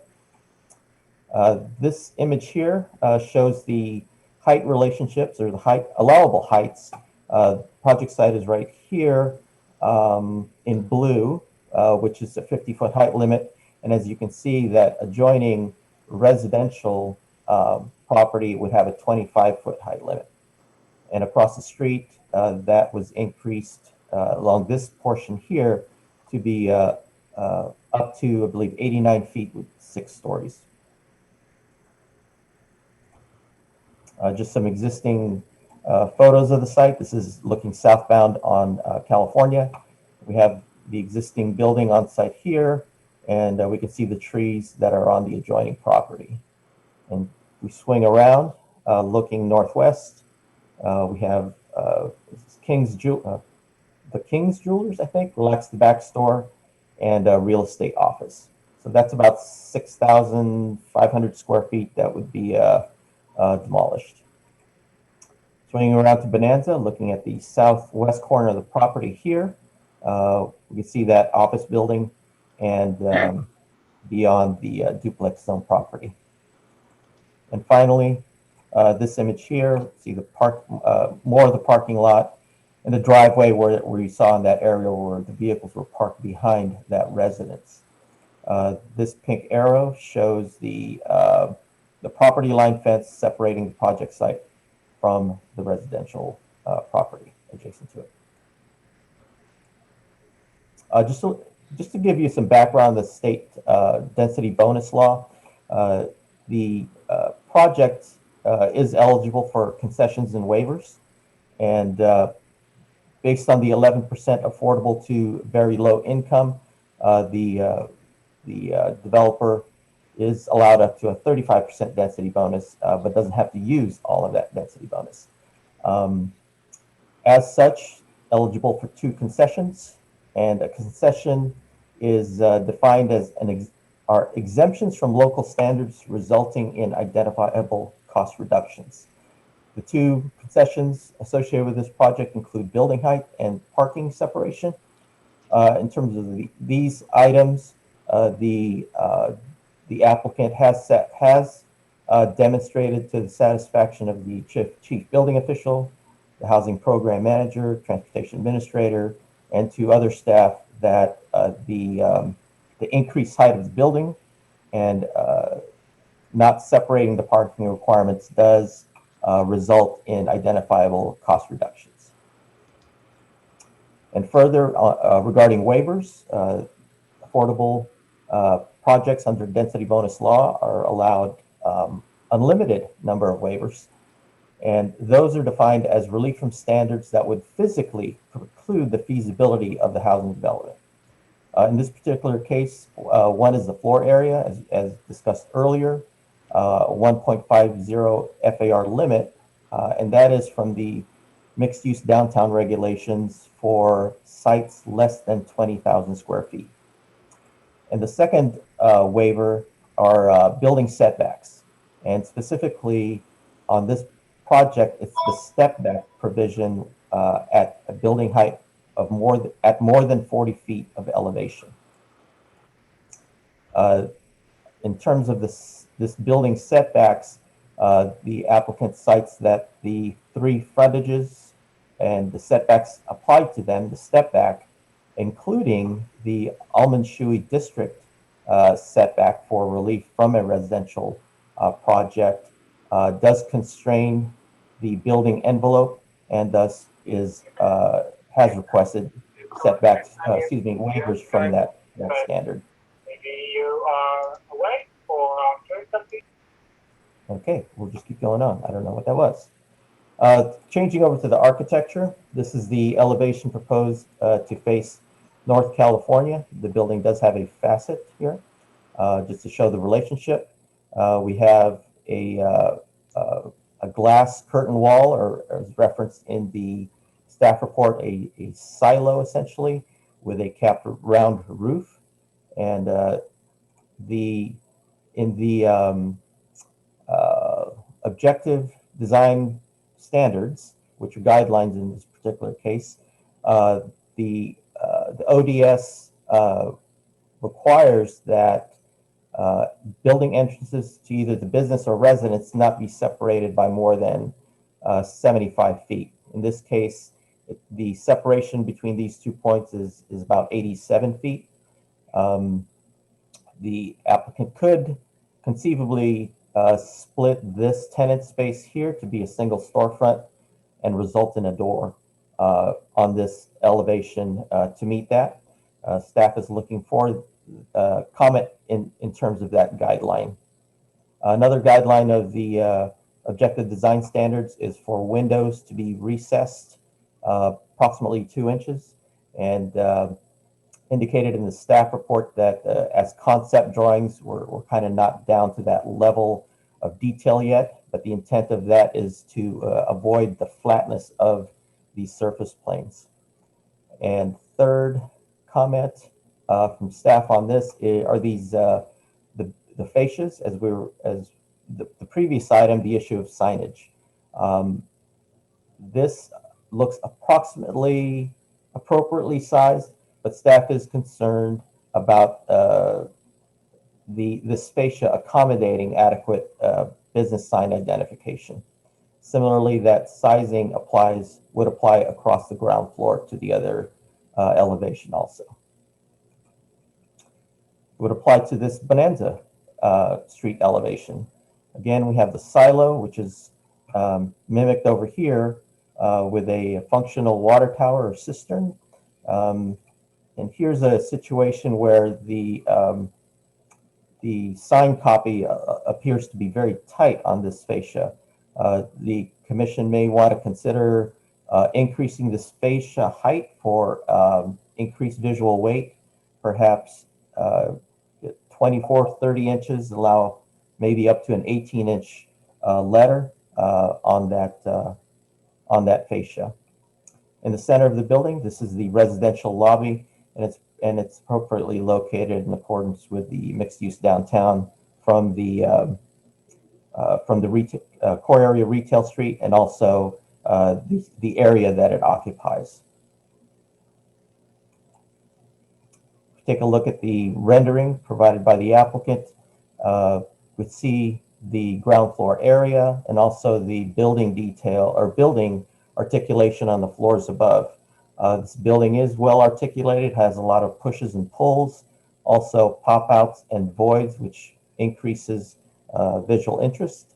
And if we go to the materials, proposing metal panels for the storefronts on the ground floor, a mixture of horizontal cement fiber siding and also board and batten siding, and additionally this corrugated metal siding in rust orange, which has most recently been used over at the Ruth Bancroft multi-use building. So these are the concept materials proposed by the architect. And we can see here the computer generated rendering. In this particular case, staff expressed concerns to the applicants regarding the reflectivity of the glass used on this silo feature, in that it could be a source of glare and heat reflectivity on the ground. Been assured by the architect that it wasn't so, but staff still has that concern. And again, the issue with the potential fascia heights on the storefronts. Swinging over to the Shuey Avenue elevation, this is the what staff referred to as the service and utility side. Here we can see the garage entrance to the building from the west. This is a roll-up door for the trash room, and the relationship of the building beyond to this portion along Shuey. Again, this is the applicant's computer rendering. There's a little bit of a difference. We can see a couple of windows on this plane here that are not shown, but overall there seems to be adequate movement on this elevation, and it's much more reserved than the elevations facing Bonanza Street and North California. Taking a look at the section, longitudinal, north to south. Here we can see basically where the garage entrance is, the ground level office, and the projected setback from the Almond Shuey district. And here's the height limit line shown also. So just very minor projections beyond that 50-foot. 2 levels of parking underneath. This is north elevation, so a portion of this would face the residential zone property, duplex zone property to the north. These trees, I'm not sure whether they were originally proposed on site or if this was projected from the adjoining property. Perhaps the applicant could clarify that. But here we see a roof terrace for one of the units as outdoor space, and here are other balconies. So this would be the common area terrace here at this level. And in section, just to show that. Turning to the ground level landscape plan. The project would be subject to providing full frontage improvements along the 3 streets, street trees, bicycle racks, etc. The applicant is proposing a couple of slab paver materials along the frontage. Staff had subsequent meeting with engineering, and we appreciate the developer's offer for the paving, but the engineering department would probably would recommend that it go plain concrete or a colored concrete. If the applicant chooses to install those pavers, then any utilities coming through that would need to excavate the sidewalk or whatever in the right of way, that the ownership would be responsible for repairing those surfaces. The project would include, however, some pervious pavers along the front of the building due to complying with C3 requirements.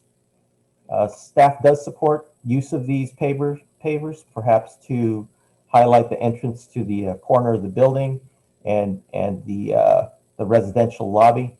So perhaps it could come out to the corner or just a band out to the sidewalk, thereby limiting the amount of pavers to be used.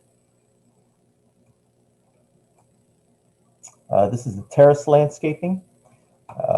This is a common area for 27 units. Here we have a private deck for this unit, so this would be the common area. And staff did take a look at all of the balconies and terraces for each individual unit, and they do comply with the objective design standards. Also found on this first level of the residential portion are the affordable units.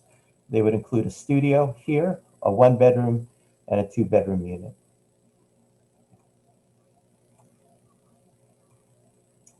This is a vine trellis green screen proposed at this location.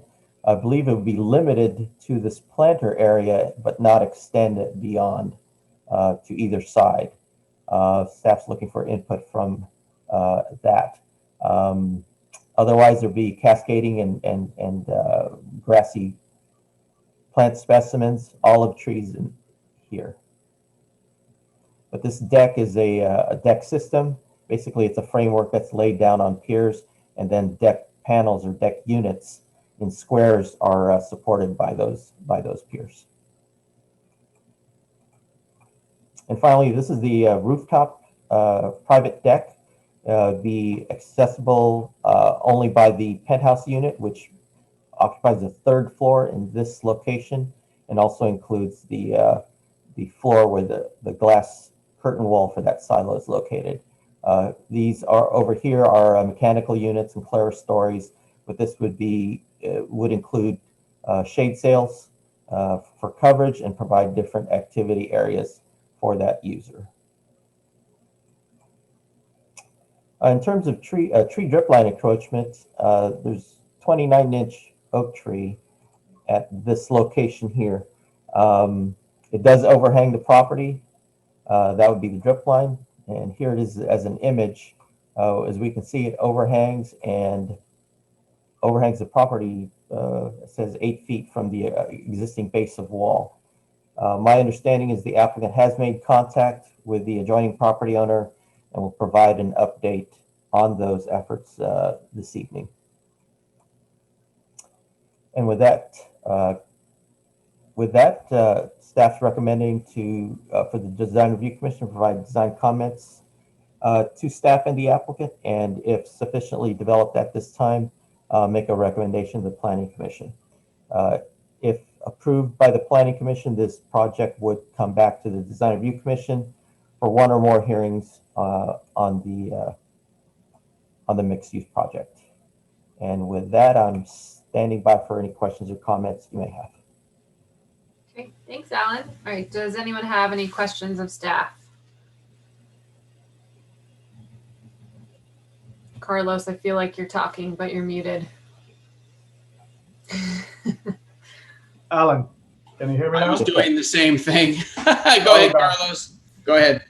Alan, just a question on the California side of the project.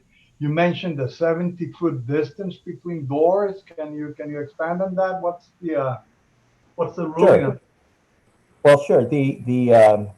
I'll go back to that image. The objective design guidelines provides a standard that entrances to either the residence or the businesses should not be separated by more than 75 feet. And I believe that comes from just the desire to have a certain rhythm along the elevation. There we go. That 75 feet would be a good rhythm to have at least an entrance. On this elevation, it's separated by 87 feet. So a 12-foot difference. Staff believes that's relatively minor, but the applicant should probably think about perhaps putting an egress door or something like that on this elevation. But it's an item that's in the objective design standards and would stand as a guideline for this project this evening. I got it. So you're saying on the bay you just pointed to, I mean, a door will actually put him in compliance with that regulation or with that standard? Yes.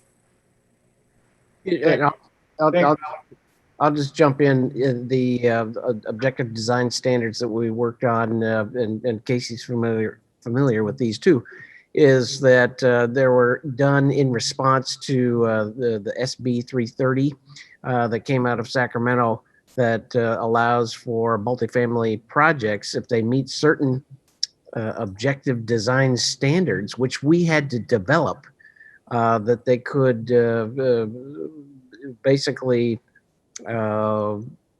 would skirt the design review process altogether.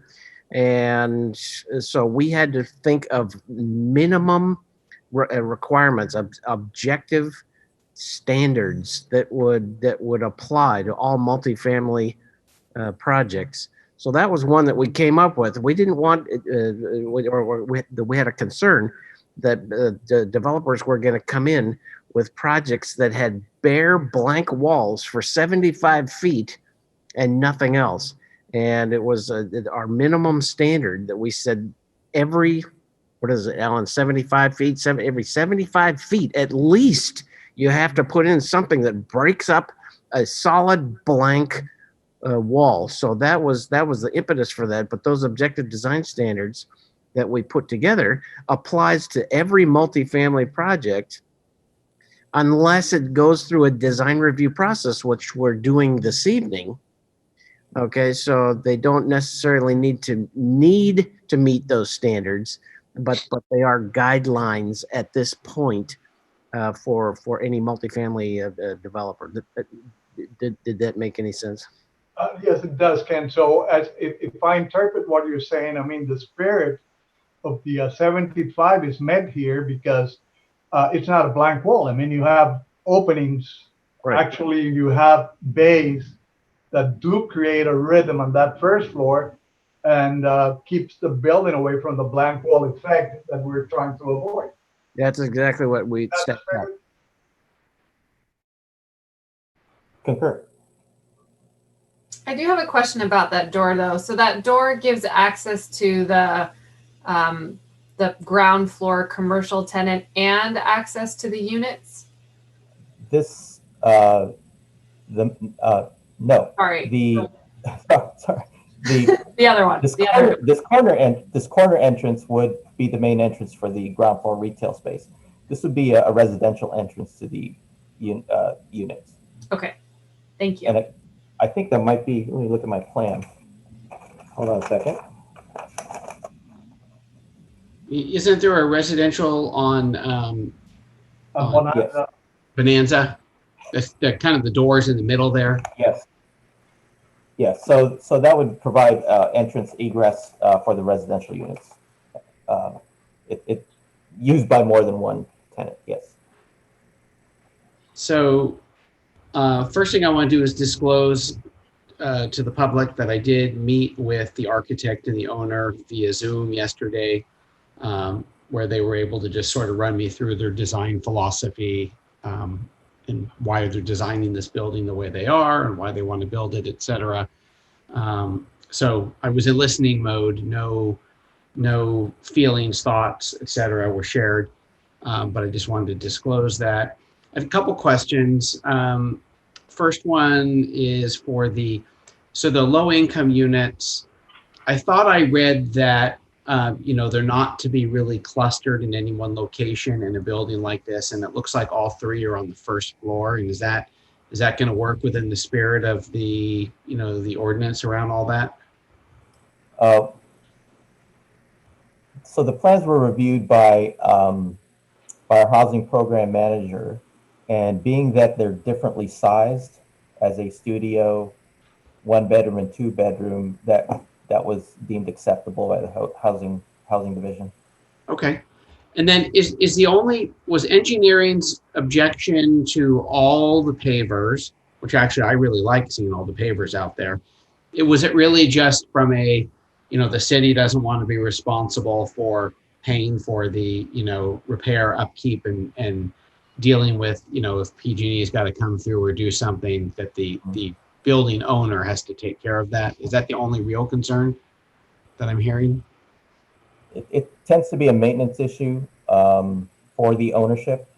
Concrete is a lot easier to replace rather than spec pavers that may not be available anymore. So there's if the applicant chooses to do pavers, then that's going to be on them to maintain and replace.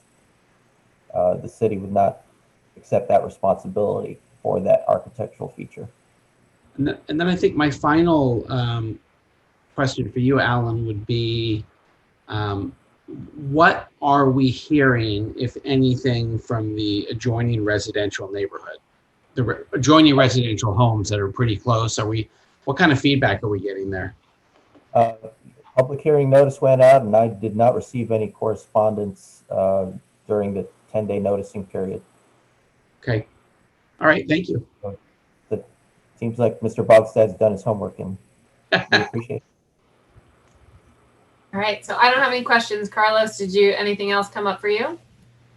No questions right now. I have some comments, but no questions. Okay. All right. So do we have a presentation from the applicant or any words? Yes, Yes. I believe he does. Yes. So welcome, everyone. David Bogstead, LCA Architects. I'm here with Mr. Dudum. And just thank you for hearing us tonight. As you know, sometimes, and this is inappropriate to say as a developer, this is really for the Dudum family. Julie Dudum, who runs Dudum Real Estate, will be in this office, and Mr. and Mrs. Dudum at the top in this penthouse and in the roof terrace. So it's really not a developer trying to come in and come out, but it's really the Dudum family trying to add housing, the much needed housing to Walnut Creek. And so that's just the benefit there. This is a project, it's loading. This is a project that the Dudum family has been involved in the design. Julie was involved in what she wanted and sort of the gateway. Here's an illustration about the lyric and trying to do a building that's unique and has sort of somewhat historical aspects of Walnut Creek as a farming town. That's why the silos are in there.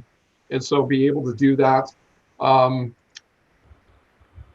It's Casey will know, as computer renderings, they always want to make the glass sparkly, but we have used a gray glass in a project in Marin, and I'll show you that next. And that would be non-reflective. And then also there is automatic Meco shades that come down. We have that detail resolved.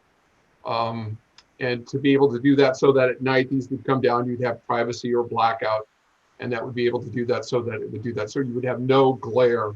And so here is, it's always nice to build a project and have all the stuff put out and made difference, but this is a project where we've done the same thing. But back to the historical things, we looked at some of the things that were past Walnut Creek, sheds. We don't have a windmill on this project, but doing that. The classic Walnut Creek Central Hotel, gabled ends, balconies, how that all works. This is Walnut Creek Meat Market. When I first came here, they were still here. The big water tower. Just to give these semblances of design. The Shadelands thing, the nice curved entries, balconies. And then even this, years ago I did Shadowbrook Winery for the Jockners, and the sort of the same images coming around and sort of bringing a little bit back of the farming into this community. The other thing is we have a lot of rounds in this town, a lot of rounded corners. Here's the Fascia Center. Here's right across the street from downtown. Here's, Plaza Escuela. This is Charles Schwab. This is the building we did. Again, the round. So the whole element of round on the corner seemed natural. This is across the street and Momo's now. And so that was the idea for that rounded form at the corner. And so, and then you see Yogurt Park or whatever it's supposed to be. And then across the street, you have the lyric, sort of this, I hate to say this could be anywhere, but wanting to do something that's unique to Walnut Creek, and that's where the articulation of the design. Water tower, we want to make that on the roof functional. Mrs. Dudum's going to have a garden. We were teasing that she's going to have the only corn grown in Walnut Creek to sell at the farmer's market. So we want to do something that's real and works. I love, the Bancroft Gardens and the siding and the textures.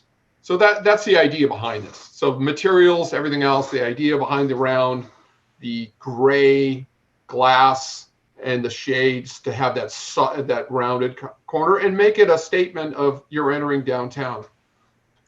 We would love to take off a lot of this paver, so we're more than happy to do that. This is a commercial space. The Dudum's dream is to do a Jewish deli, and I had to put some pictures in it since it's almost 9 o'clock and I haven't had dinner. So, so this is great, to come here maybe they'd have late nights for DRC. You come here, have a sandwich, and then do in. So we would have doors in there. Just don't know where the doors are on California. I had to throw in these sandwiches. I'm hungry. Now you're torturing us. Yeah. No, stop. But and then we would have seating along that edge too. So just as you know, with COVID, outdoor seating is a thing, but we'd have seating along that glass wall. How that's all done, but that would be done in planners and everything else. But to get that outside, there isn't a great deli here. There is farther out, but just to be able to have that richness, I've told the Dudums I want the different cheeses and everything else, and so hopefully that will be brought forward. Residential plans, how that all works.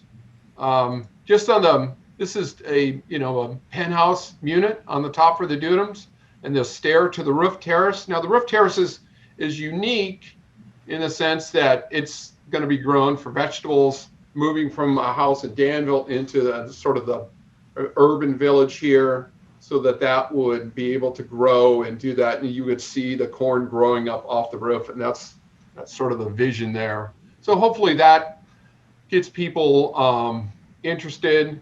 Just a little footnote back to the thing, you see the tree, and I met with John Traverso last week. We're going to move this retaining wall. I think you can see my arrow out 2 feet, and the tree, this building was pulled back so the tree can flip in through here. So I don't believe the tree's an issue.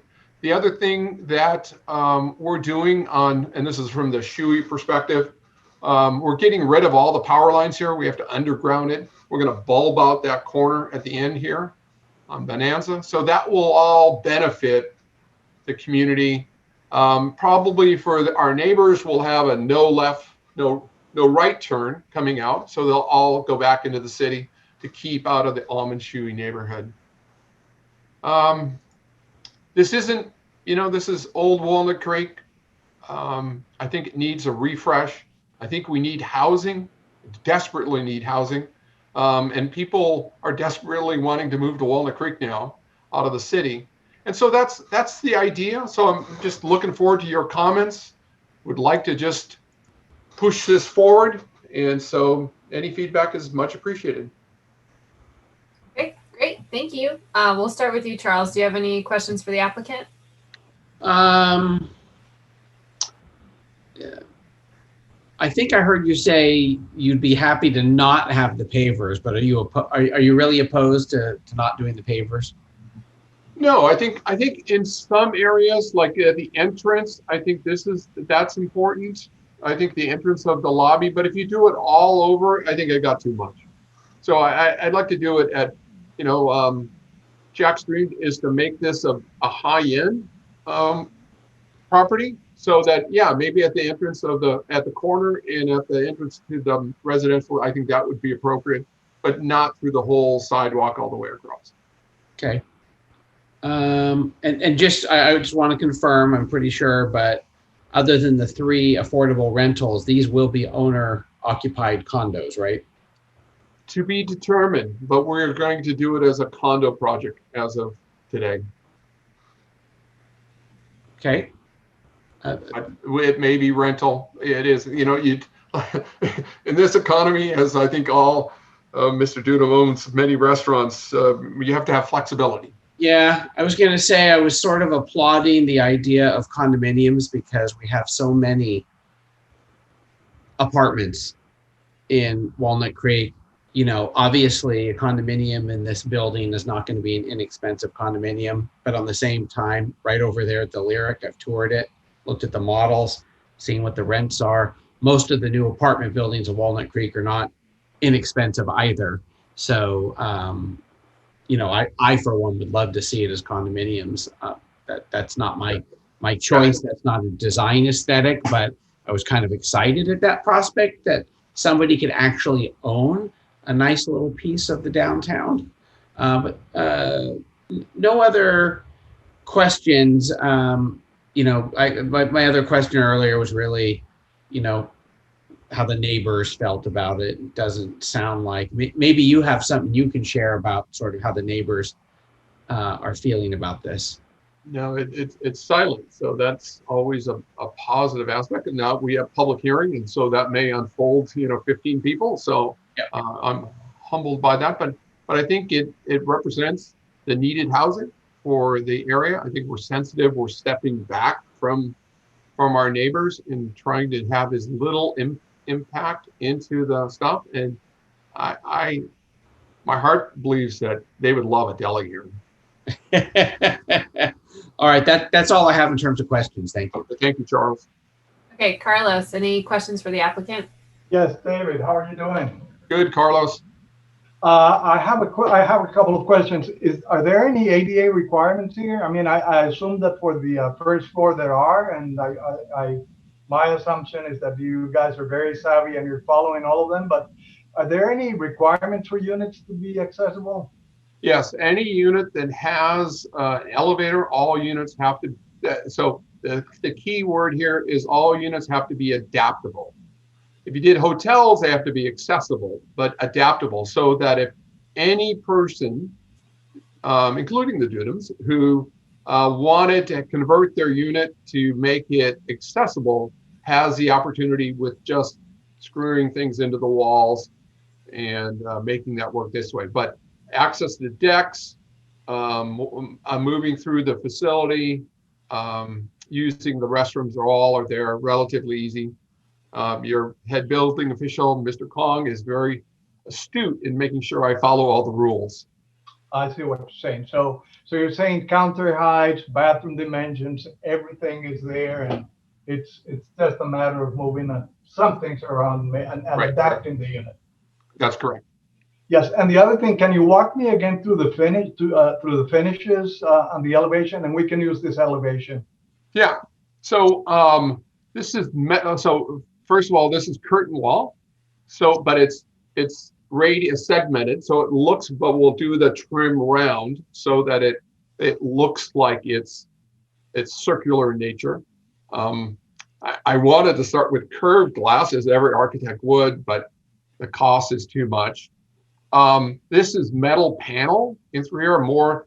I mean, 1760 loft, what we finished, when we did the brick. When you walk around this building, you will see the metal panel with a hint of this siding, but the metal panel will be the strong focus on there. So rubbing against it, everything else, it will read when you walk around it, because rarely, unless you're sort of like stopped here, you don't really see this. You see this is the better elevation, but even this, you're walking through there, and hopefully there'll be more street traffic along there.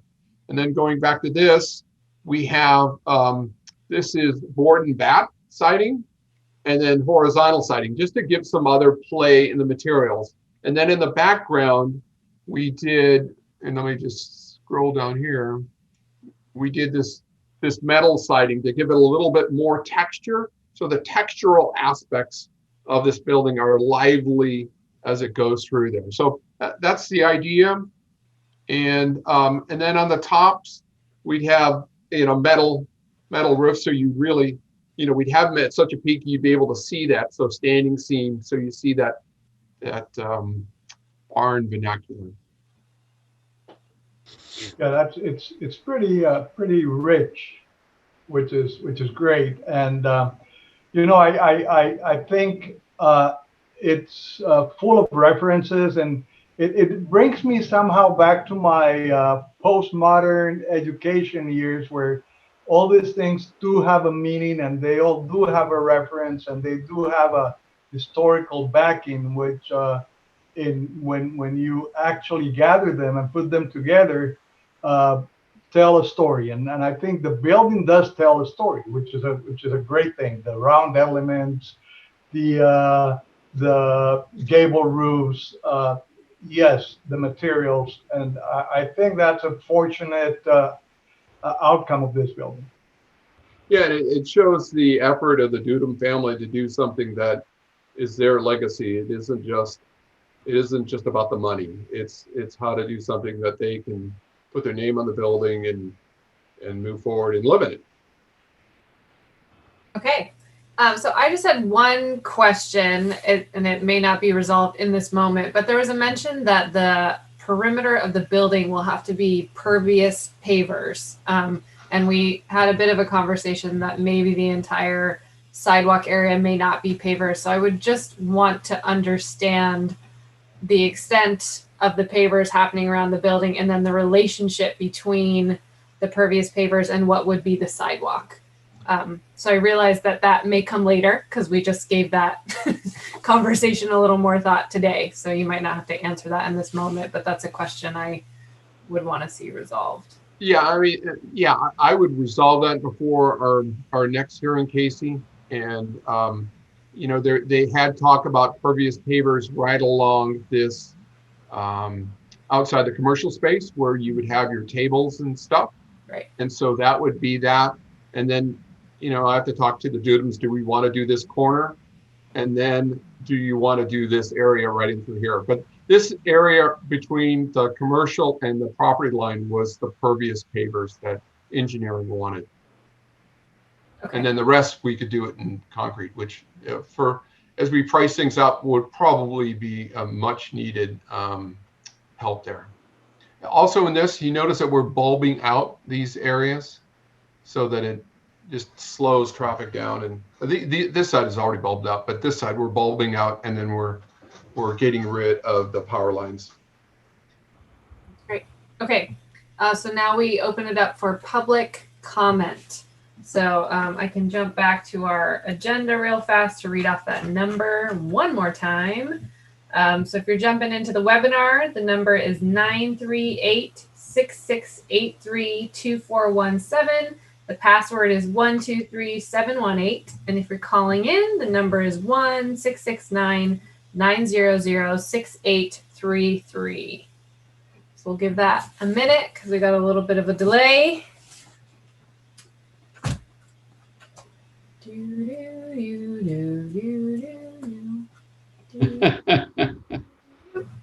I'll take architecture buildings for 500.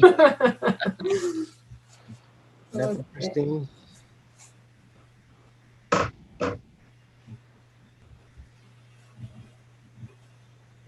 Yeah, we're not showing anybody wanting to chime in. All right. Okay, so then I'll bring it back to our commission for comments. And then if it's possible, sometimes, Alan, you can bring back up that summary of the specifics you wanted us to weigh in on. If not, you can just say them. Didn't have too many specifics. One is the fascia height of the storefront panels. Staff sometimes runs into sizing issues. The rule of thumb typically is half the fascia height would dictate the maximum letter height. For example, if you had a 36-inch fascia, then what feels right graphically for sign copy is an 18-inch letter. And that might, not sure of the dimensions, if Mr. Bogstad maybe could, do you recall how you designed that, whether it's 36 or 24? It's 36, so we can. Okay. We're gonna follow you the sign guidelines. I don't want to go through a meeting like the first meeting. I believe staff would be okay with 36. 18 is typically what we allow as a maximum. The other issues, now just the design of the building, the architecture and the landscaping. I think Mr. Bogstad responded to the tree issue, which we'll discuss further. But in terms of the sufficiency of, for example, the podium deck, common area deck, is that landscaping sufficient for that area or appropriate? But otherwise, staff is pretty satisfied with the architecture of the building. A lot of movement in it, a lot of variety in materials. So. Okay. Okay, so Charles or Carlos, is anyone? I do have a comment. Great. I'm not muted, right? Okay. So, Dave, can you go back to the elevations, or Alan? I Especially can. the California elevation. Okay. Hang on a second.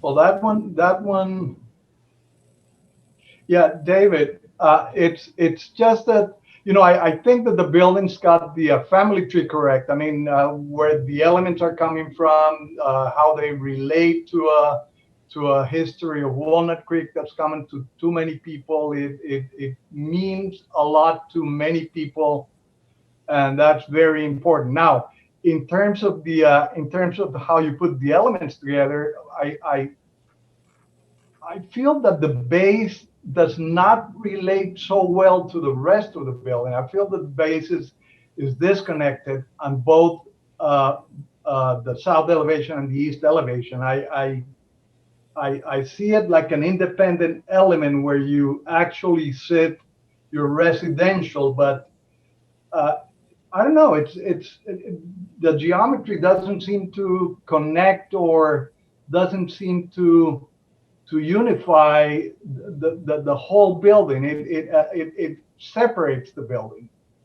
That's my sense when I see the elevation. I like everything in the building except for this articulation between the base and the rest of the building. I like how you end the building with the gables. I like how you end the building with the cylinder or the silo.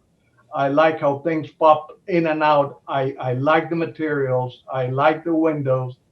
I feel a little bit uncomfortable between the relationship of the top and the base. It doesn't seem articulated to me.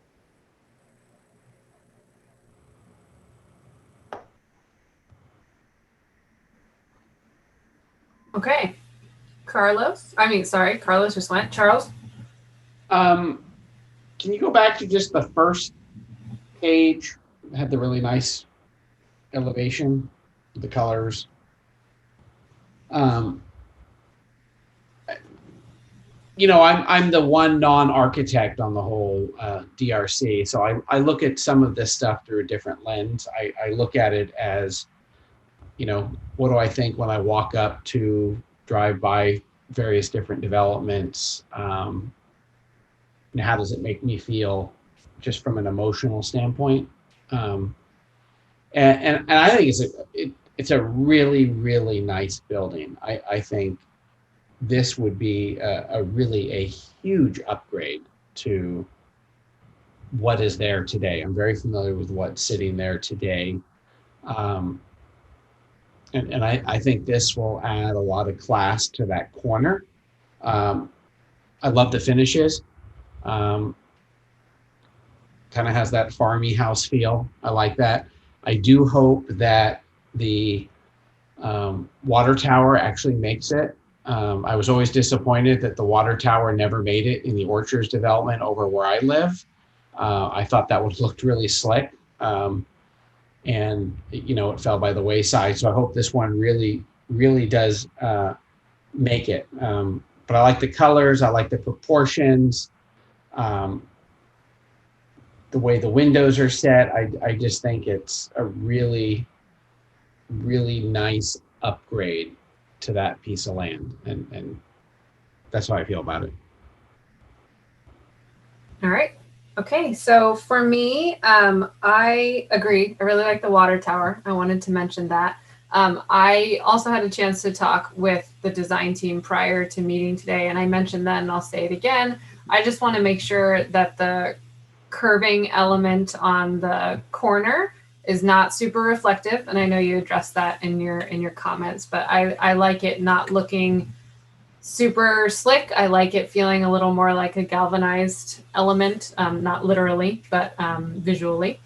And then I think as far as the podium deck, the landscape is pretty simple, but I also recognize that there are private patios as well. So I imagine that the use of that podium deck will remain fairly simple. And so I think the limited programming in there is appropriate. So I don't have any issues with that. I appreciate that there's an effort being made to keep the tree, even though it's not perfectly structurally upright. It does have a pretty nice canopy. So I think that would lend well to helping the building's scale and how it would fit on site. But no, I really like the look of it, and I think it's a nice opportunity for downtown. Okay, so it seems to me that our option or the request is to move this on to Planning Commission. Is that correct? Yes. So the comments from both Charles and I don't seem to be anything that needs following up on, but Carlos mentioned that it feels a little disconnected and wanted to pay a little more attention to the east and south elevation. So Carlos, is that something you want to try to catch in a stipulation of a motion, or what are your thoughts on that? I don't know if it goes to become a motion. It's more my emotion than actually emotion here. But I think it could be. I think moving some of the pieces around could create that articulation. I don't see it far from getting there, but I see that there's a connection missing. It's, for me, it's two buildings. I mean, it's very well tied in terms of the colors, in terms of the proportions, in terms of the ins and outs that the building has, the layering. But in terms of the verticality, there's something missing there between that ground floor and the upper levels. Yeah, and Vice Chair Case, I'll just jump in real quick. It's since this is a study session, we don't need to finalize anything tonight, but I think those types of comments are fine for the applicant to consider. This will be coming back to the Design Review Commission for a final. We're just looking for significant comments that may hinder the Planning Commission from making its decisions regarding the tentative map and the tree drip line encroachment. And I think that was it. Is that right, Alan? Yes. Okay. Yeah, so we can take all these comments and have the applicant consider those and tweak the architecture if that's appropriate. And then we can discuss all this again at the final commission hearing. Great. Okay. Okay. You know what? I'll add a couple other things. You know what jumps out at me is the little squiggly line on the silo. Mm-hmm. Is that actually something, David, or is that an artistic line? So we'll take that off for the next one, Ken. It kind of looks good. If you want to do a squiggly line, that's great. The other issue, I thought it was public art. So. The other issue, I don't know, Alan, can you bring up the site plan again? And this issue just came up today. We're having issues with PG&E and the placement of trees too close to gas lines. So I don't know if you've, David, checked with PG&E and made sure that they're good with whatever trees you've got. And we'll be discussing this later with the commission, but it looks like we're going to have to take some trees out at the Lyric right across the street over on Bonanza, which is extremely unfortunate. Extremely unfortunate. So Ken, having gone to 7 years of art school, my expertise is in utilities, and we have no trees from our gas lines because it comes off on them by the driveway. Oh, great. Okay. Just wanted to make. No, I appreciate that because it's, yeah. Oh, that stinks. Okay. Yeah, so we'll be talking more about that. Okay. All right. Okay. So do I not need a motion then? Are we just, those are our comments? Thank you for coming. Those are Have the a great comments. Don't need a motion. David, did you have any questions on anything or No, I'll get back to Carlos and look at that and do a Zoom meeting with him and make sure we're on the same page. But thanks for your comments, everyone. Great. Thank you. So this is sufficiently developed for the Planning Commission's consideration of their entitlements. It's a truly local project, Dave. I mean, it really feels Walnut Creek. I agree. Yep. Okay, so we will move on to commission considerations then. Do we have any? I think this is just sort of the open comment about stuff. Is that correct?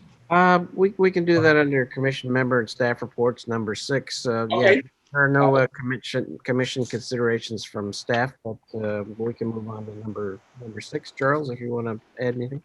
I was just going to add just a comment. This was on I think it was the Ignatio Center, the one with all the buildings, which was a party night sign program. But we had previously done some work with regards to some of the repaint and colors and things like that. And you guys probably remember I was really on the fence on that one. And I happened to be in the area literally the next day with time to kill. And I spent 30 minutes walking around looking at those buildings. And I have to say that those buildings are so tired that even just new paint is going to make a huge difference in my mind to those buildings. And so I just felt glad that we pushed that through. I think there was some subcommittee work on that little bottom part, the brown parts, because it looked a little spindly to some of us. But I even felt when I actually walked the building and stood there and stared at it, even if they painted it exactly as they had rendered it, I think it looked much more spindly on the drawings than it would in real life, having standing there. But I'm really excited to see those buildings get some new paint. I think it'll make a big difference. Plus, they'll have that little bit of color, that little bit of orange and stuff. Mm-hmm. That was it. Yeah, great. Well, hopefully it'll turn out nice, and we can all be proud of that. Mm-hmm. Yeah. Okay. Anything else? All right. So then with that, we adjourn. Thank you.